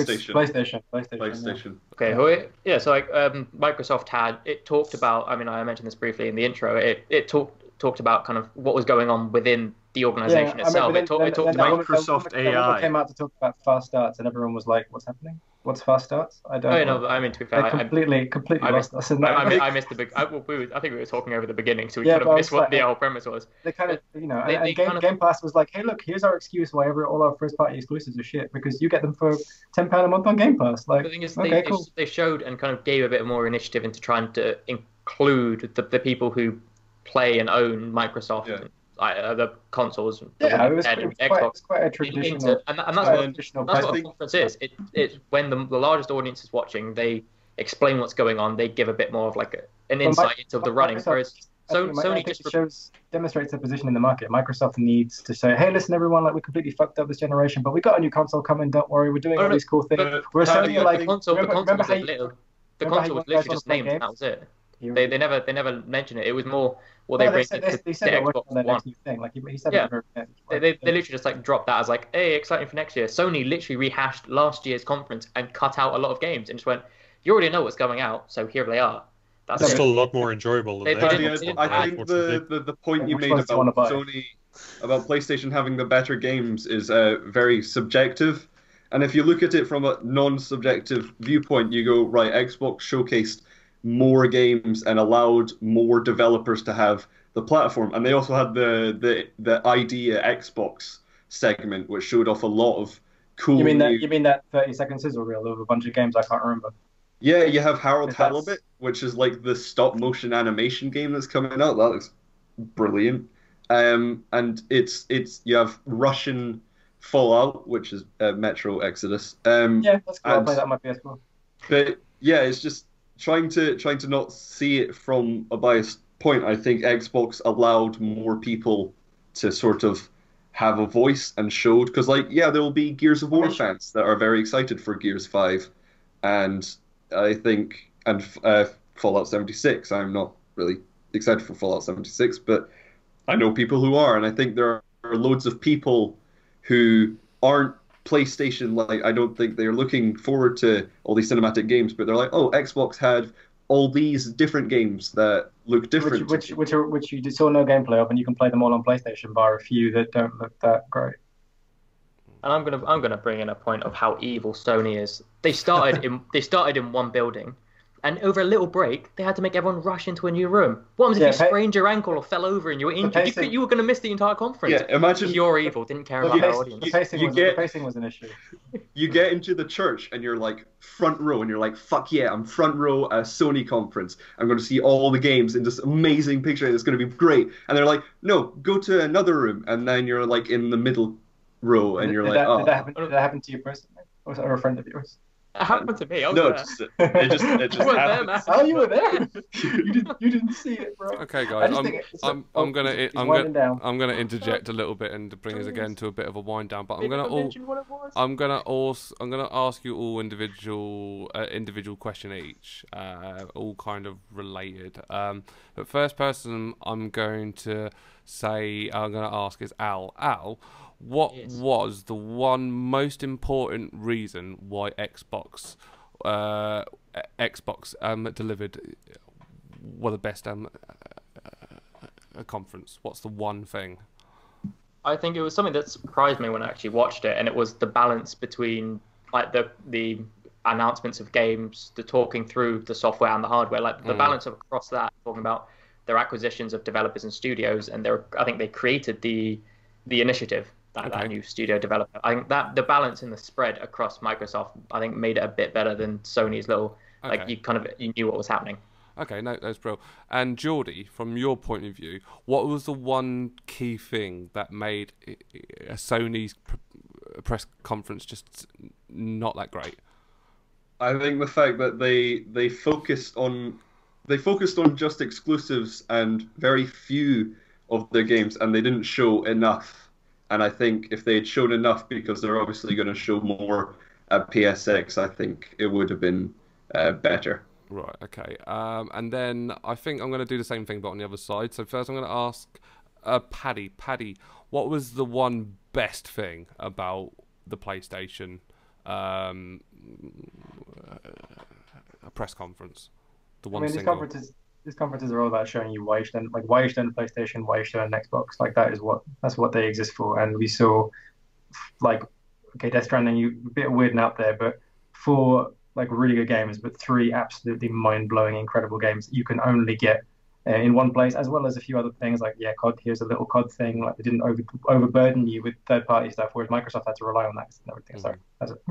Okay, cool. And that wasn't the question. Sorry. And finally, John, what's the one thing about the Xbox conference that made it just a bit crap? What was the thing about it that just didn't sit right with you? What was the most important thing? There wasn't one game, either content or trailer-wise, that just jumped out at me at all.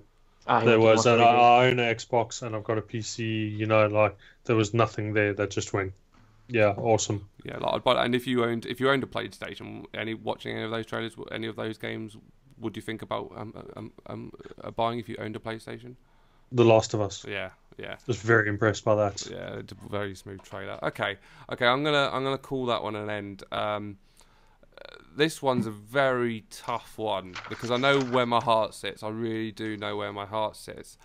But Sega, based purely on the arguments that were presented, I'm gonna have to give it to Xbox on this one. I'm gonna have to give it to Al and Geordie. It's a really hard one because my heart is on Sony, and you were right. Yeah, I would have said Sony. My jaw was dropped when some of those things that I saw in Sony, but overall, I almost bought a PlayStation from it. Overall, and it was that age-old question. I mean, brilliant. What was more important, quantity or quality, and all that kind of stuff? And I think the one point that really, and obviously most people would argue quality is more important, and I'd certainly argue that. But I think there was one point. I think it was a point that Geordie made that really stuck with me, which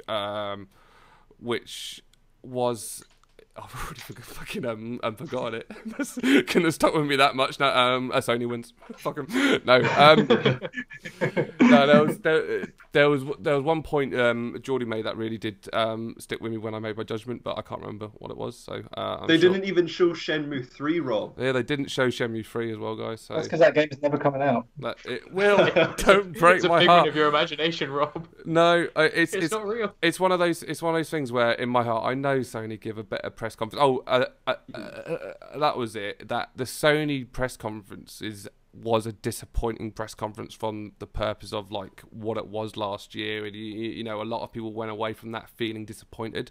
I think with Xbox, if anything, if anything, things were improved, or if not, weren't as didn't get any less than what there was. No one going, oh, that wasn't that so much worse than what they'd done in the past. And I think ultimately that's the only thing I could use to divide those things, because when you say what's more important, showing a variety or showing a quality or class, and those two things are very hard to say this one is actually more important than the other one. So I think on that basis I've given it to Xbox. So yeah, well done, because I think that's one of the very few arguments that people have managed to turn around, where I think actually I would have sided personally with the other side just on a personal point of view. But yeah, we've also I sided with Sony. Took it first. We also had a Kavinja drop in, just say 8-bit debaters, bruh. Which 8-bit debaters, I agree. bruh. I absolutely agree. Good argument. Did we just out of curiosity on that one, because I know we haven't asked them for many, but on the Discord, Paddy, did you have any other best press conferences other than Xbox or Sony? Someone went for, I think, Bethesda. Oh, okay. Probably mostly because of Elder Scrolls. Yeah, Elder Scrolls really did. Someone for the Panda. Leo M also Bethesda. I guess they had the most fancy trailers. Mm-hmm. Daniel M Bethesda. Jesus Christ. Really should have chose that one, shouldn't we? Nejo G, possibly Bethesda. There you go. So we didn't get one Sony that I thought would be an uproar if we didn't choose Sony. But yeah, that round goes to that. So I don't know if I read out the scores. Sorry, right. The scores at the minute are Paddy on 4, Al on 2, John on 2, and Geordie on 2. So if one person can steal this next 2 rounds that's not a Paddy, we'll have to go to some sort of tiebreaker or something, which I haven't thought of or planned, but we'll work it out. Right to the dare. Who's got the biggest penis?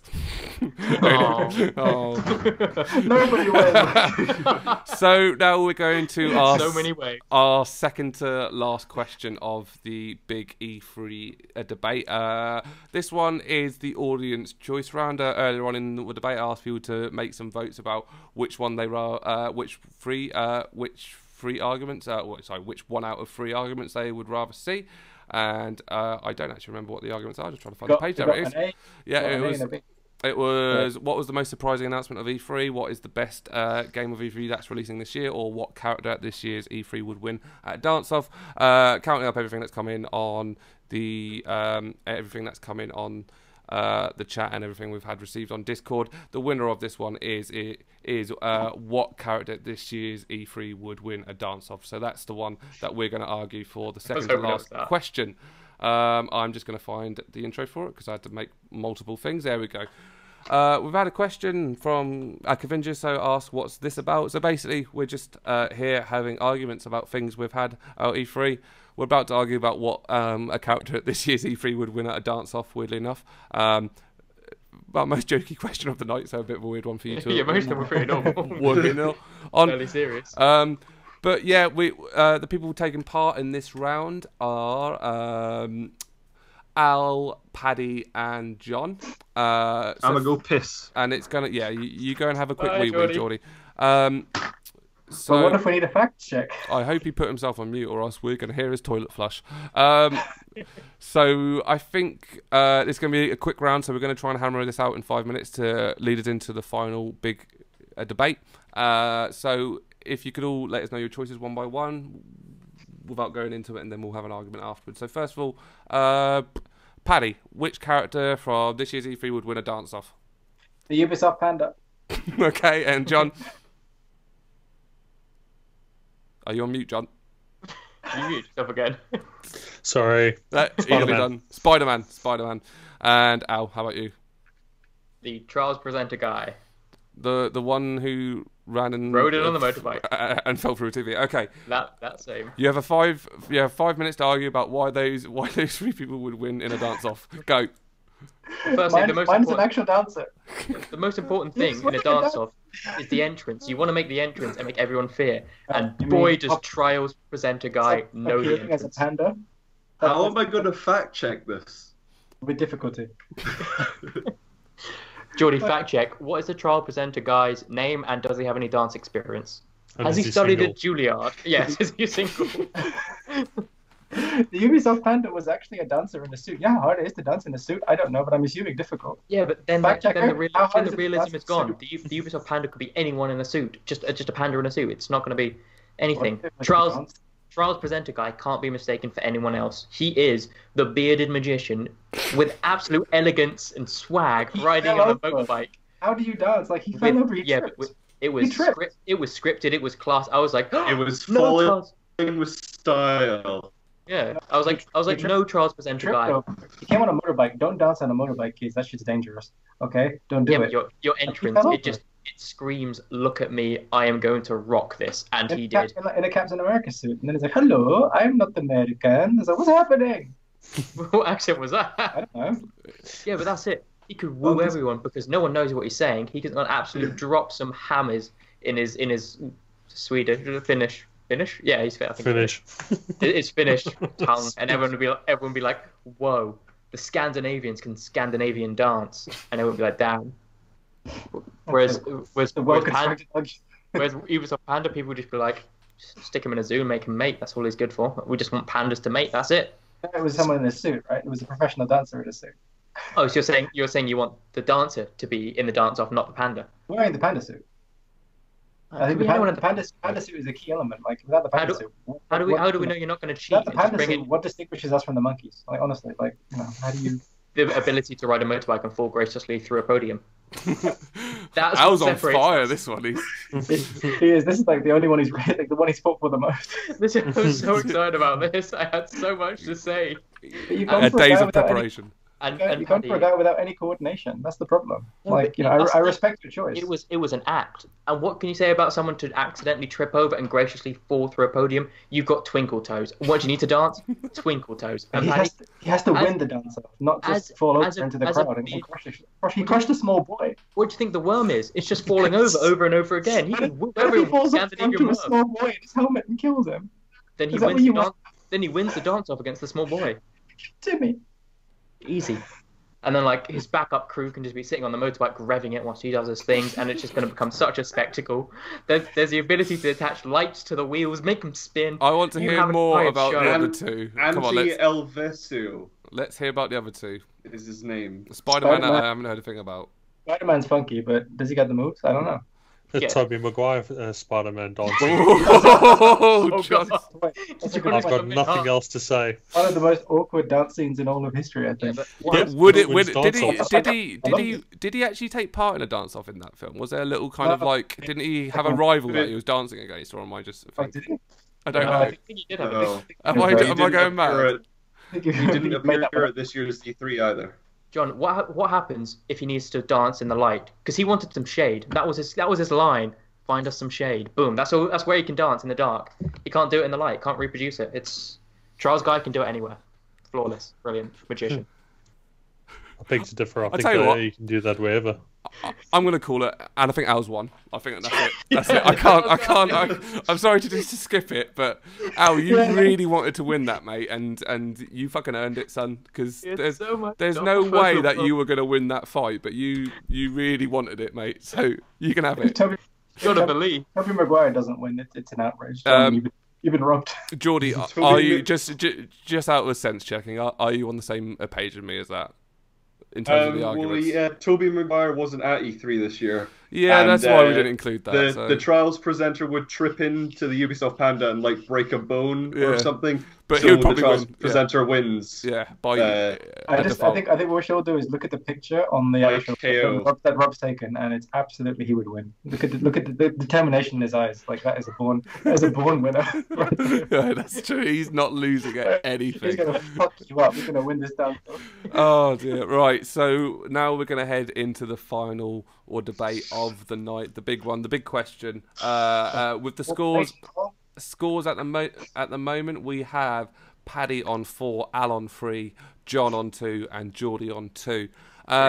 So the final question of the night is, of course, the big one. The only question that people really ask, and the only one that everyone actually cares about, is what was E3 2018 a game of the show? In your opinion, anyway, what was, in opinion, the best game of the whole show? We're not talking about, you know, what had the best trailer, what had the best. It's just the one that just, yeah, that game is what E3 2018 was all about. That's what we want to know.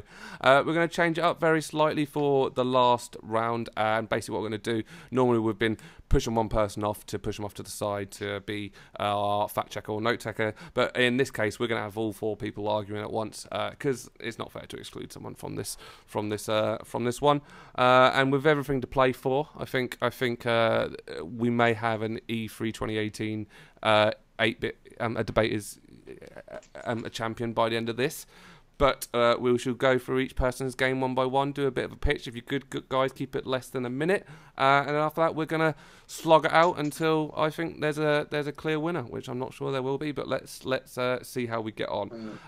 Also in the chat, if you anyone there in the chat, feel free to throw in what you think was the best game throughout the whole show, and we'll be sure to read it out and stuff. So yeah, we're going to start this time, and we're going to start with Geordie. Geordie, for you, buddy, what was E3 2018, the game of the show? I think because we saw it throughout the show, and I think people who even say they didn't like it are at least intrigued by it, because they're like, oh, what's this? And that's Kingdom Hearts 3. Okay. I think also because we actually got a release date for Kingdom Hearts 3, January 29th. I think and none of the other games actually gave a release date. And this game just looks bloody brilliant, and it has loads of Disney characters, so that should be good for Disney fans. Cool. No, great. So yeah, that's Geordie. Geordie's saying a game of the show for E3 2018 is Kingdom Hearts 3. Next, we're going to go to the lovely Alistair. Alistair, do you want to tell us what you think was the game of E3 2018? Ghost of Tsushima. Okay. And I'm going to go through these points because Rob says no pandering, but I wrote them down, so I'm going to say them anyway. Rob, Witcher in Japan. Rob, seriously, Witcher but Japanese. I'm just going to leave those there, but in terms of the actual game, the combat looked incredibly smooth. The rain sheen, I think I even said it during the actual gameplay. It was amazing. Like, graphics brilliant. The Mongol invasion of Japan, I don't know, I mean, someone could correct me if I'm wrong, but I don't think it's ever really been done in a game properly. So I think it's an absolute great... okay. Yes, yeah. Sorry, carry on. Yeah, but like a very little used setting, and I think something that could be brilliantly used with it, because you've got an invading army, you're fighting in your home against an invading army. Like, there's a stealth and open combat factor, so it mixes the two combat styles in an incredibly smooth way, if I might add. And I think it looks like the most. So it gave quite a lot of information, but still holding stuff back, so it still held its intrigue while showing us the potential it had. Okay, bro. No, that's a great pitch and a hard one to argue against. Next one, we're gonna go to John. John, what do you think was the best game of the whole show? Maneater. Hands down, you're a shark. Maneater. Maneater. Do you need anything else on that? Hands down, you're out there, Paddy. I'm just agreeing. Okay. So happy agreeing. Yeah, hands down. It was. I mean, it was one of those kind of saving graces in a section of E3 that was rather lackluster. The guy who presented it was pretty decent, and the game looked quite intriguing. It's got the possibility of it falling flat. Don't get me wrong, but I think in terms of it being innovative and different, it definitely caught people's attention, and it just looks quite entertaining, to be honest with you. That's fair. Yeah, it is one that I think we can all say took us all by surprise when we're at a time when we're all pretty bored. So, yeah, no, fair play. Just want to add from the chat, Kevin is excited about Kingdom Hearts 3 as well, so just thought I'd add that in from the chat. There's two people that are wrong. we've also got one more person to hear a pitch from, and that is, of course, the beautiful and quite softly bearded Paddy.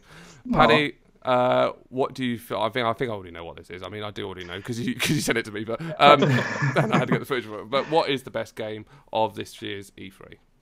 So I've gone for The Last of Us Part 2. Just because, like, I know I don't want to dredge up too much of what I've said before in terms of the gameplay trailer, but like, I'm a huge Naughty Dog fan. I love The Last of Us, but I'm aware that gameplay hasn't always been maybe the strongest thing. So to see such an incredibly slick, unique, like I've watched it a few times, and just a little thing. So Ellie cocks the gun as the woman starts to look under the car she's in, like. They've added they showed you a whole new piece of gameplay. Like, you couldn't go prone in the first one, and they showed you a whole bit of what prone looks like, and not just that you can go prone, but the enemies are now going to react to the fact that you can go prone. That's why they're just looking under the car, like, and the more you look at it, the more you see, like, the AI and stuff is incredible. Like, those characters are actually communicating with one another by a series of whistles, and that kind of goes out, and they kind of, and they're given the enemies names. Like, so that's Ethan that you shoot in the chest there after he pulls you out of the thing. Like, they're building this. Ethan.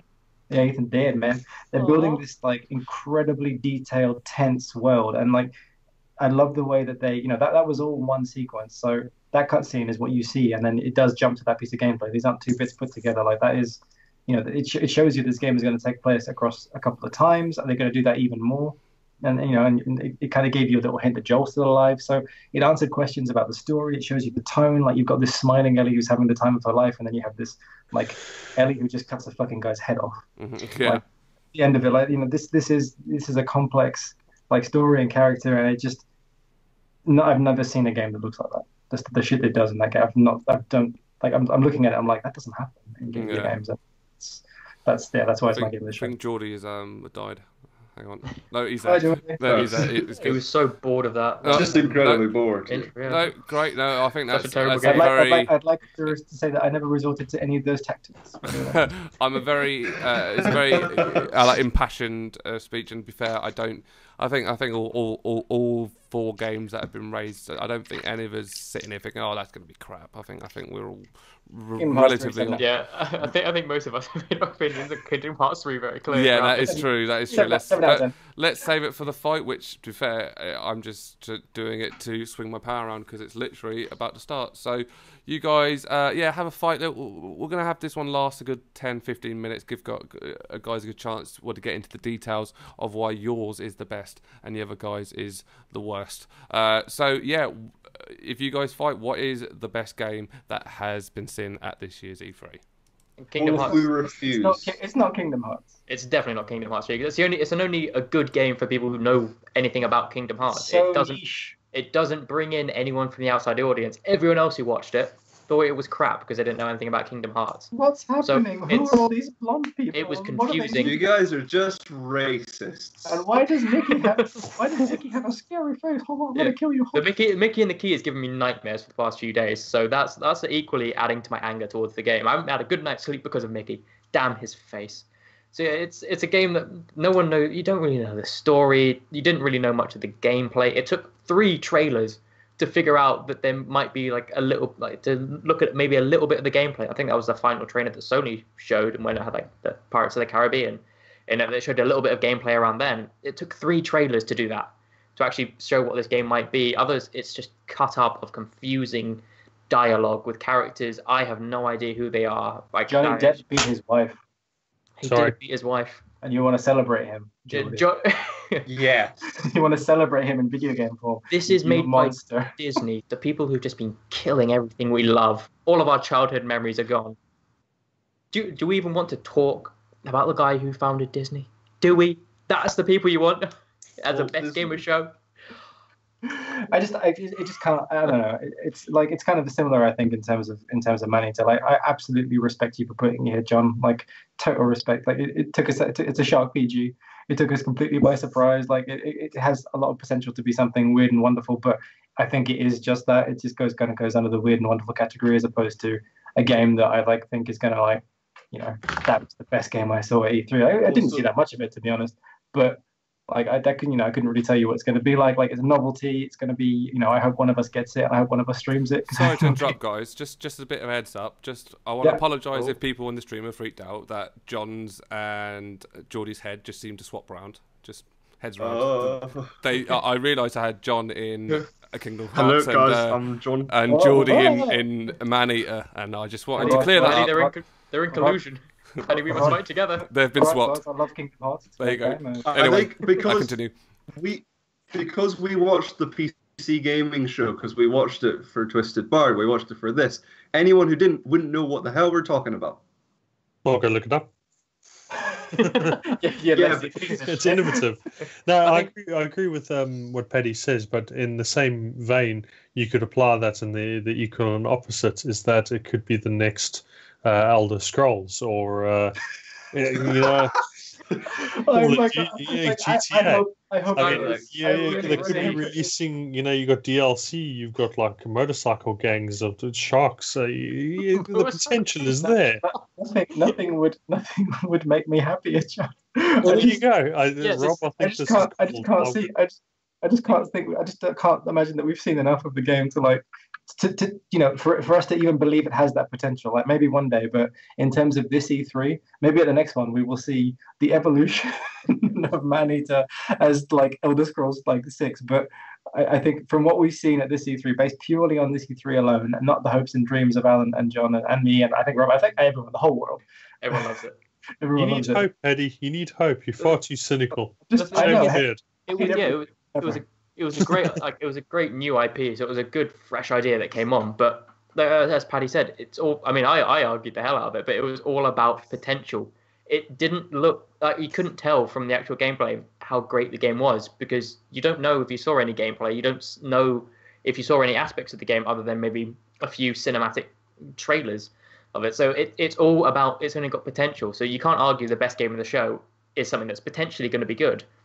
The best game of the show is something that you look at and go, I know that's going to be good, and I'm afraid isn't Man-Eater. I mean, I want it to be. I want to be wrong, but we potentially voted for Brexit, and we got Brexit. We potentially voted for Trump, and we got Trump.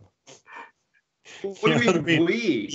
Leicester City potentially could have won the Premier League, and they won. South Africa could potentially cheat, and they do.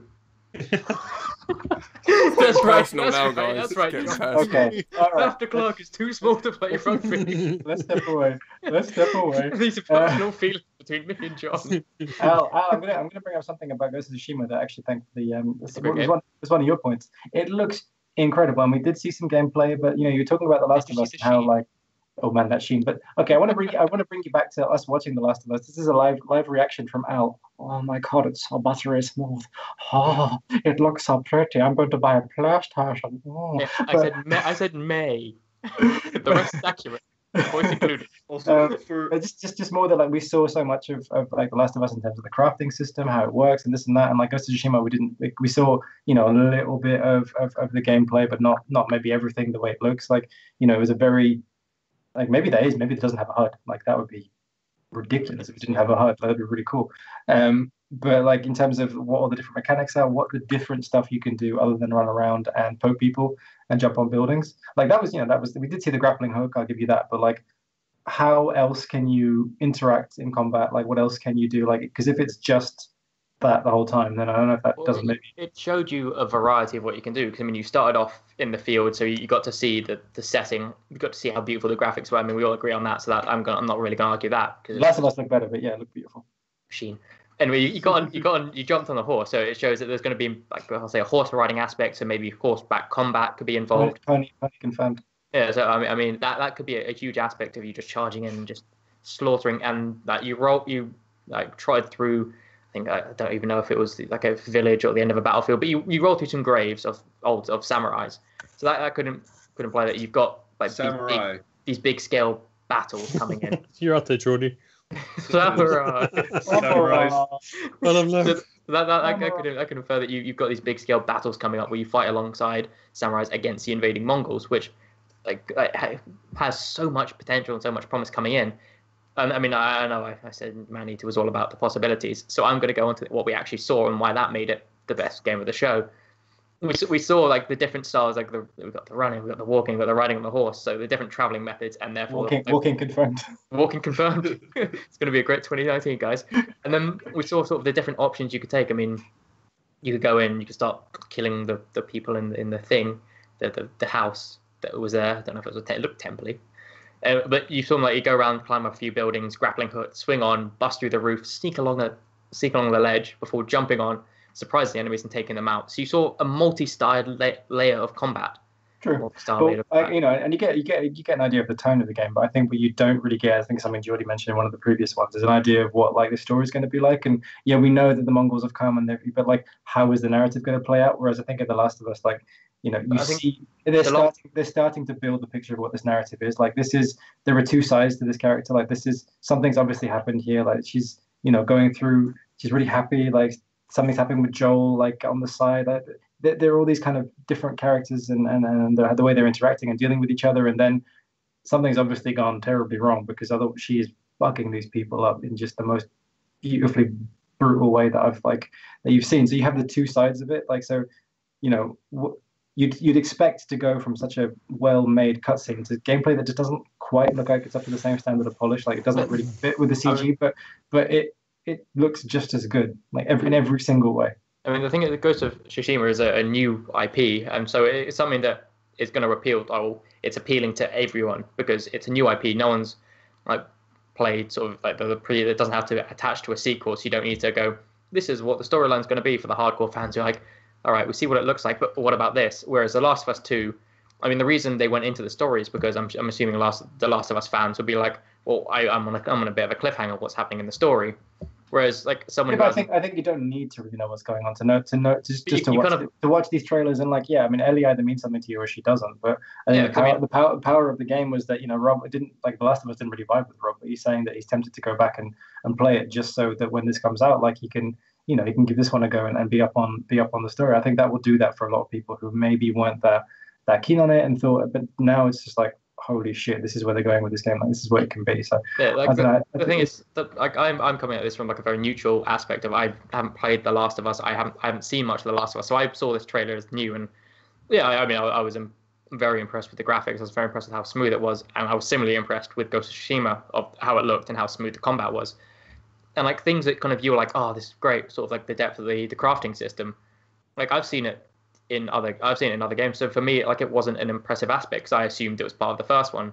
So sort of, yeah, but they've expanded a lot. Yeah, but like, so things that you kind of found impressive within the trailer that you might have gone, oh, that makes it the game of show. As someone who hasn't been familiar with the franchise, like, I would have been like, oh, I mean, I guess that was part of the first one. It doesn't really mean much to me. So it kind of takes away a bit of that edge. Whereas Ghost of Tsushima, that you might have in terms of, okay, like, I'm actually playing this game. How does it feel? It's like, okay, that's what the menu looks like. So you don't have to know.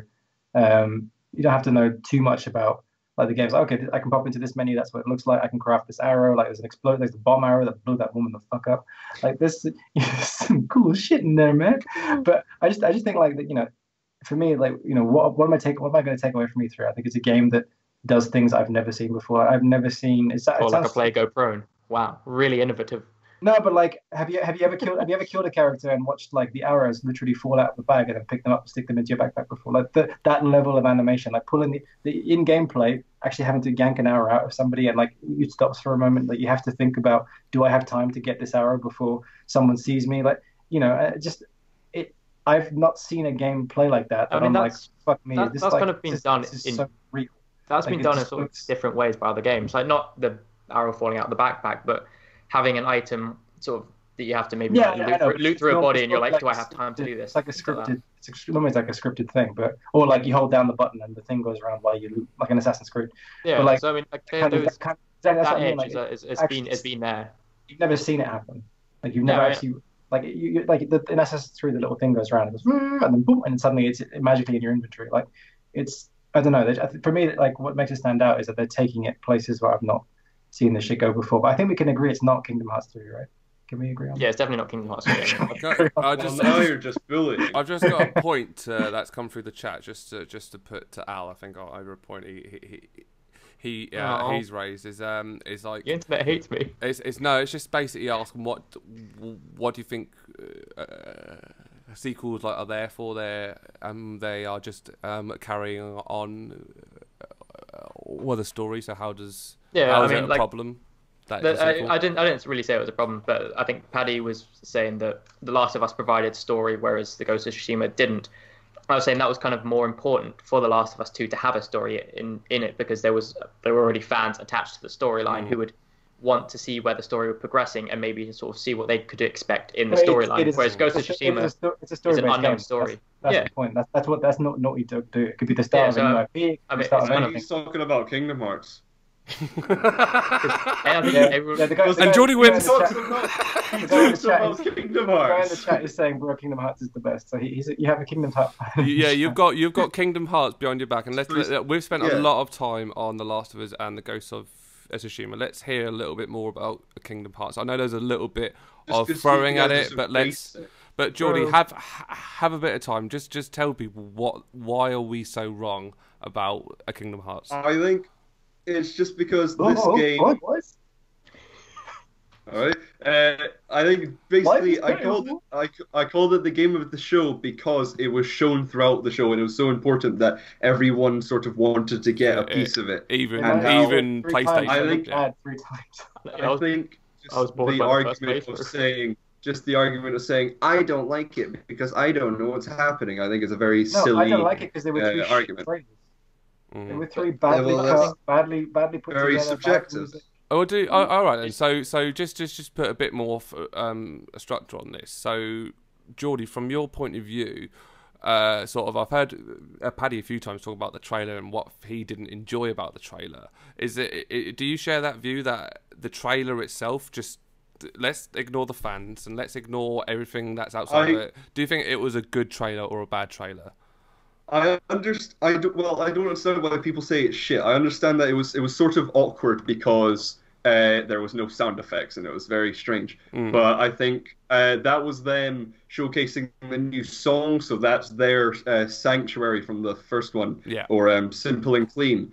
And I think it's going to be brilliant. It's going to be stuck in our heads, and I think this game, because no one knows what it's going to be about, which is brilliant. So Last of Us, we know, all right, so something's going to happen with Joel probably, which means that's why she's by herself, and we know it's going to be a great story like that. Ghost of Tsushima is going to be about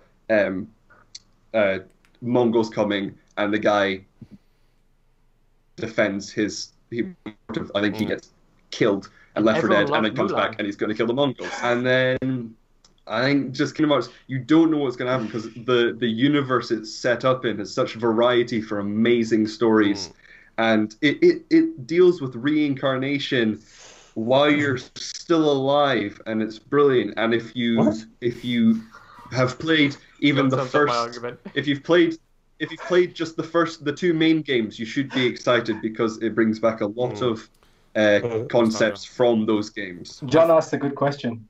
What? No, I think.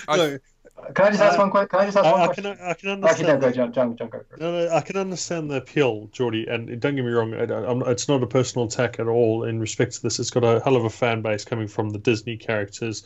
I believe it's in a Final Fantasy kind of format, so there's a lot of appeal there. Yeah. But for me, personally, I can't see it being the best game because the fact that to understand what's going on, I have to go back and play Kingdom Hearts 1, 1.5, 2, 2.5, 2.75, and whatever other ones they are.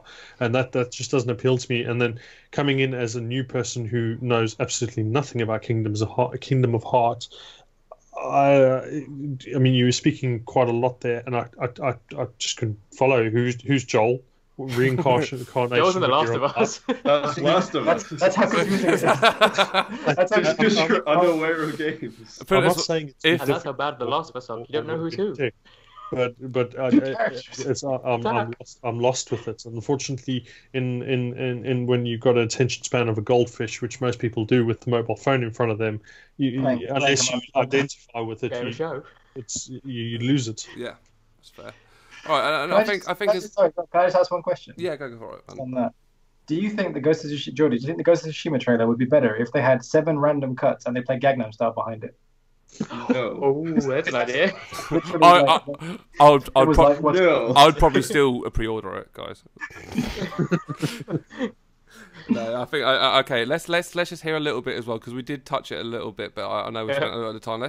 Let's talk a little bit about a man-eater, because I think it's been dismissed very easily just purely on the reason that it's not a big AAA title like the other ones, and I think that probably needs a bit more of a fair hearing. I think it's a show that appeared at E3. It took a lot of people by surprise, and I think specifically from someone like John, who, like I said at the start of the stream, is a very new person to the whole E3 idea. He's been introduced to the whole format for that game to make such a resounding impact on him, where perhaps Kingdom Hearts and the other ones didn't. Probably speaks quite a lot. So I'd quite like you guys to touch on that from a new point of view. Why not? I mean, you kind of got to like take it back a bit, because it is John who just plays on PC, and so like isn't kind of looking for any of the games in PlayStation, and looking for many games in Xbox. He might, like, if they're a good game, he said he's got an Xbox, so he might pick them up. But he'll primarily look through the list of the PC and try and pick out the one there that's taken his attention. So that's kind of, I guess, why Man-Eater for him took a bit more of a bit more, made him pay more attention, really. So I think it kind of, his personal, like, how he plays did sway a bit here. I think it says the most about Ghost of Tsushima that I don't even own a PlayStation, and that was my game of show. That was a roundabout way to get to that point, but I made it. So, John, from your point of view, all 4 of these games are out now. They're all the exact same price, and they're all playable on the PC. Which one are you still buying a Man-Eater first? Well, no, because I'd have a PlayStation in that instance, and I'd probably be buying Last of Us. No, cool. So, if you put it on a flat playing ground there, I'm talking about it is an unlevel playing ground. You've got the Disney mark behind Kingdoms, and you've got Naughty Dog behind Last of Us, and Ghosts of Tsushima seems like it's got quite a following. From what I gather, I know very little about it, to be honest with you. I don't actually know who's. Just out of curiosity, Paddy. Yeah, right. Fact checker. Thank God you didn't ask me. They made the infamous games. I mean, I watched most of the ones, and for me, that's the one that jumped out as the most innovative and just different. Just something that's a bit refreshing, because generally what we get is the same old stuff that's rehashed in some format or another. I mean, it's chances are it's probably turned out to be a load of rubbish. That's a cynical side of me, but I'll still give it a shot. I mean, if it comes out as an indie game and, it's 20-30 quid, in contrast to your 50 quid AAA titles that we're talking about on the rest of the plate, yeah. So, but for me, that's could spark a new genre, Shark PG. Would you? Thanks, Al. I think that might just be a pun. Would you guys from? I don't think. Sorry, Rob. No, it's all right. Just from the rest of you guys' point of view, would you guys agree with John just purely on the concept point of view that his is the most original of all 4 of these games? Or? Yeah, I'd say his is the most original IP. That's why I put it as the best new IP. It's the most original idea out there. Out of the 4. But is that important? Original, but it doesn't necessarily mean that anything will come from it. And kind of everything good you got to say about it, you kind of have to preface with potentially or possibly, because it's one of those where it has so much potential, but you just don't know. But I've got to sum it up that the question is the best game at E3, not the best game after E3. Other games prove themselves to be more polished. Like you can see, it would be a better playthrough than the potential of Man-Eater. So kind of, is it a good game? From what I saw at E3, I'd say yes. But is it the best game of show? I would say no. We should probably tweet this whole thing at the Man-Eater devs, by the way. So this is like 2 hours of promotion. No, that's cool. All right, guys. I'm gonna do our final little wind down, because it has been a bit of a slog this one, but I wanted us to give it plenty of time and plenty of chance to talk through each game. But I'm gonna go through you one by one and ask you a couple of very quick questions. Just give me your fast answers, really, if you could. I'm gonna start with Paddy. Good joke. Paddy, of the other 3 games, which one would you buy first? If they're, like I said, all out now, all the same price. Not including my one. Not including yours, yeah. Ghosts. Sorry? Ghosts. A Ghost of Tsushima. And which one would you buy last? Which one are you not buying? Which one? Just no. Kingdom Hearts, not buying. Kingdom Hearts. Alistair, from your point of view, does the same thing. Out of the other 3, which one are you buying first? Which one's on the shelf and being installed first on your I mean, if I'm going from like everything I have now, then Man to be. If it's a world of creation where I have all the consoles available, I'd say Last of Us 2. Yeah. It's a world of creation where you own all the platforms. So Last of Us Part 2, if you own all the platforms. Jordan, sorry, Al, which one? Kingdom Hearts 3. Kingdom Hearts 3. Okay. Sorry, Geordie. We feel like we're shitting on Kingdom Hearts here. Geordie, from your point of view, then, which one for you is the one that you would buy of the other three first, if they're all the same price? Last of Us 2. Last of Us Part 2, and. Which one is the least? Like, are you least interested in it? Are you least? Kingdom Hearts 3. Man-Eater. Man-Eater. Oh, God. And finally, John, of the three, which one would you more inclined to pick up if you had the platform for them all? Last of Us. Last of Us, and finally, which one would you not? Kingdom. Yeah, I think that's a relatively pointed question for me. Poor Kingdom Hearts.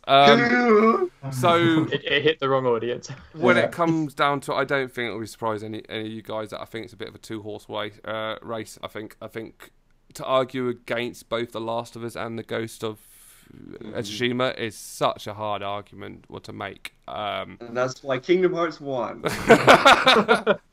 Keep dreaming, Jody. So it really comes down to those two, and I was really trying to key into the arguments being made. A lot of arguments about story building, about the sequel, about what gameplay was shown or what a gameplay should have been shown.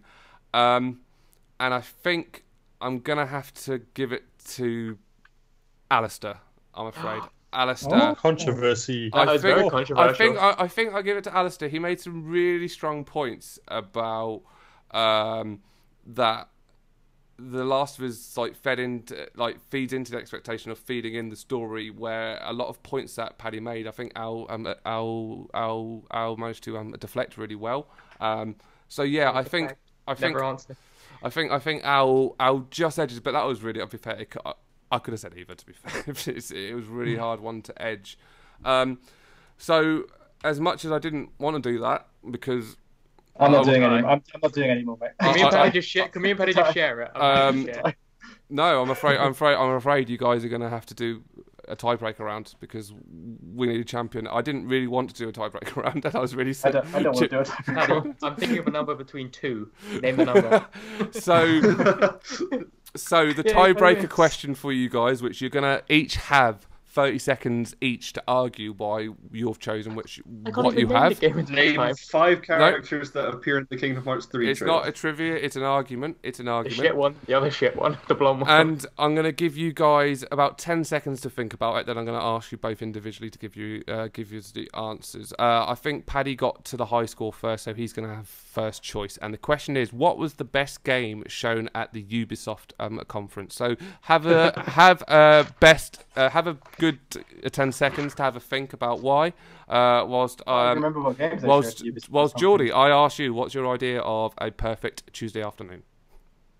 What's perfect Tuesday afternoon? Look them up. Sleeping in. That's where you write them down, Paddy.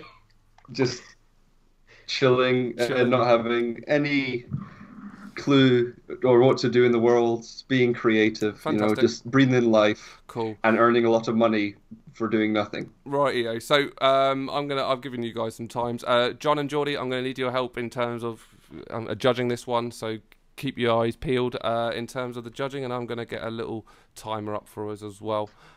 Which actually, shall we flip a coin so we get to choose who goes first? Because they might have the same. Actually, yeah. I thought he got the high score first. That answer. Yeah. Let's okay. Let's do it with that. So, Paddy, from your point of view, what was the best game shown at Ubisoft? I'm going to go for... I can't decide. You know what? Okay, I'm going to go for Assassin's Creed Odyssey. Because 1 moment. Right. Alistair, what game have you chosen? I mean, that would have been my game, but I'm going to go for Beyond Good and Evil 2. Beyond Good and Evil 2. Okay. What we're going to do, we're going to give 30 seconds each, but we're also going to give 30-second rebuttals as well to give people a chance to respond. So, starting off with Paddy, why your choice, which was Assassin's Creed? Because what they're doing is they're taking the Assassin's Creed formula that you've seen in Origins, and they're being like, you know what, let's make this a pure RPG with play it. They can choose your character, you can choose like how you interact with the world. It will actually have more than just giving you a story like it's always been giving you. Like you can romance people, you've got dialogue options. They're basically saying, what if we took the Assassin's Creed world and we witchified it, we put it like we made it the Witcher, a Witcher style game, by really giving it more player choice, more agency, more freedom, and kind of taking away that like dedicated. Here's what the story is. Here are the things you have to do. Like you can actually really. There we go. No, great. 30 seconds. Alistair, from your point, why your one? Why, which was Beyond Good and Evil 2? 30 seconds. Go.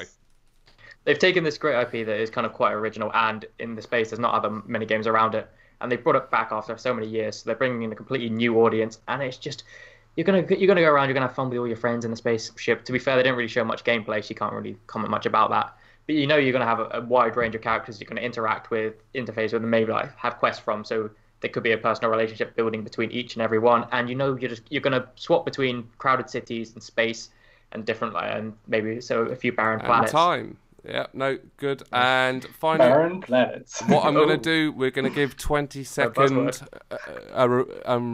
rebuttals. So, Paddy, in 20 seconds, why not Beyond a Good and Evil? Go. Well, we've barely seen anything of it. Like, it's a tiny studio that are working on it. Basically, they've come out and they asked people to provide content because obviously they're struggling to make content. Joseph Gordon-Levitt was like, give us your stuff because we obviously don't have enough stuff to put in this game. And it's all very conceptual. I have no idea what this game's going to look like really or play like. Okay, cool. And Alistair, likewise to you, you got 20 seconds to tell us why not Assassin's Creed Odyssey. Go. Well, basically, they've just taken Assassin's Creed and changed every bit about it that made it Assassin's Creed. So they've essentially created a new IP but put the Assassin's Creed name on it. So why are they selling an Assassin's Creed game that isn't Assassin's Creed? And the fact is they're not going to give you a detailed environment that it's going to be spread around all over the place, and it's just going to be generic missions. Great. No, okay. So I'm going to remove power from myself and turn it into a full a democracy. Normally I overrule people because full democracy, we've got 3 people, 3 votes. Democracy doesn't work. John, from the 2 arguments you've heard there, Paddy or Al? Al, okay. That's Humanity, yay. Geordie, from your point of view, based on the arguments you've just heard, Paddy or Al? Al. And for me, it doesn't matter. It doesn't matter. I probably would have went with Paddy, but yeah, I've got to go with the majority verdict. The E3 champion for 2018 for the 8-bit or debate is Alistair. Everyone, yeah, I clap myself. Snatched it at the end. You did. He's the master debater. You're the master debater. So much practice. Well done. No, you definitely clawed it back at the end, man. It looks like Paddy was gonna steal that one. Rob, should we not ask the guy? Should we not ask the guy in the chat? Who you would have chosen? I tell you what. But that makes it the 4th person. It could be a tie. No, I tell you what, juggling so many games.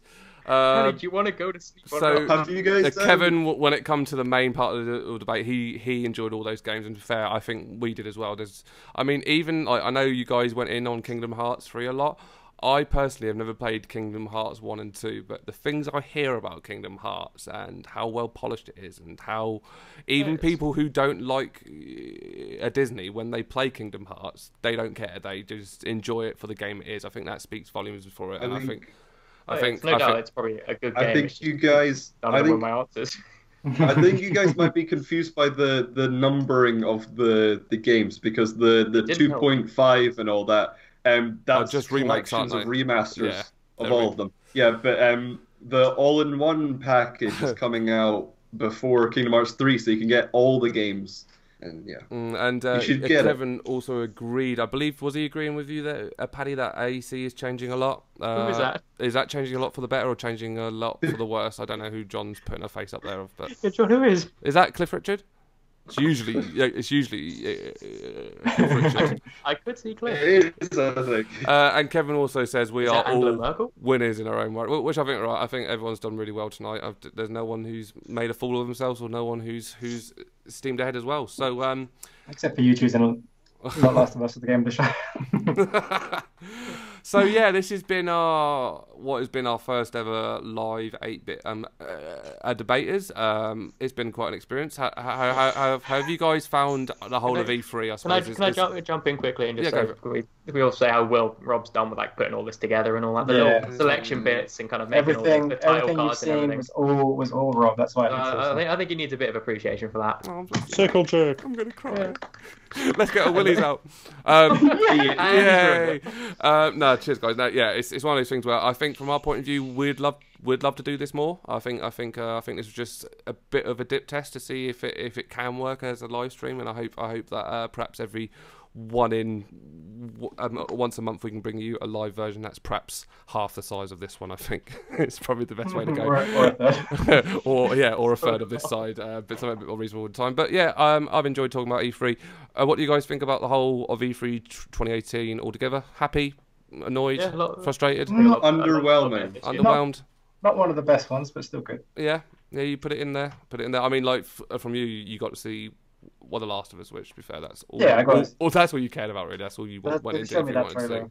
It was the first one where I kind of knew what was going on. I knew a bit about the developers and all that. 'Cause, last year was my first one. So it was your first E3 one last year. Enjoy it a bit more because I was like, I actually knew what was going on, knew what I was going to be talking about, things like that. So popping so many cherries. Well, providing the Earth hasn't collapsed in on itself or we've gone hurtling towards the sun, we should be bringing this back again next year to see if we can take the crown off Al, and perhaps we can switch up hosting. I can make you a crown. I can see if I can smash his bloody stupid face in cute, adorable little cheeks. But we have been Twisted Bardam Gaming.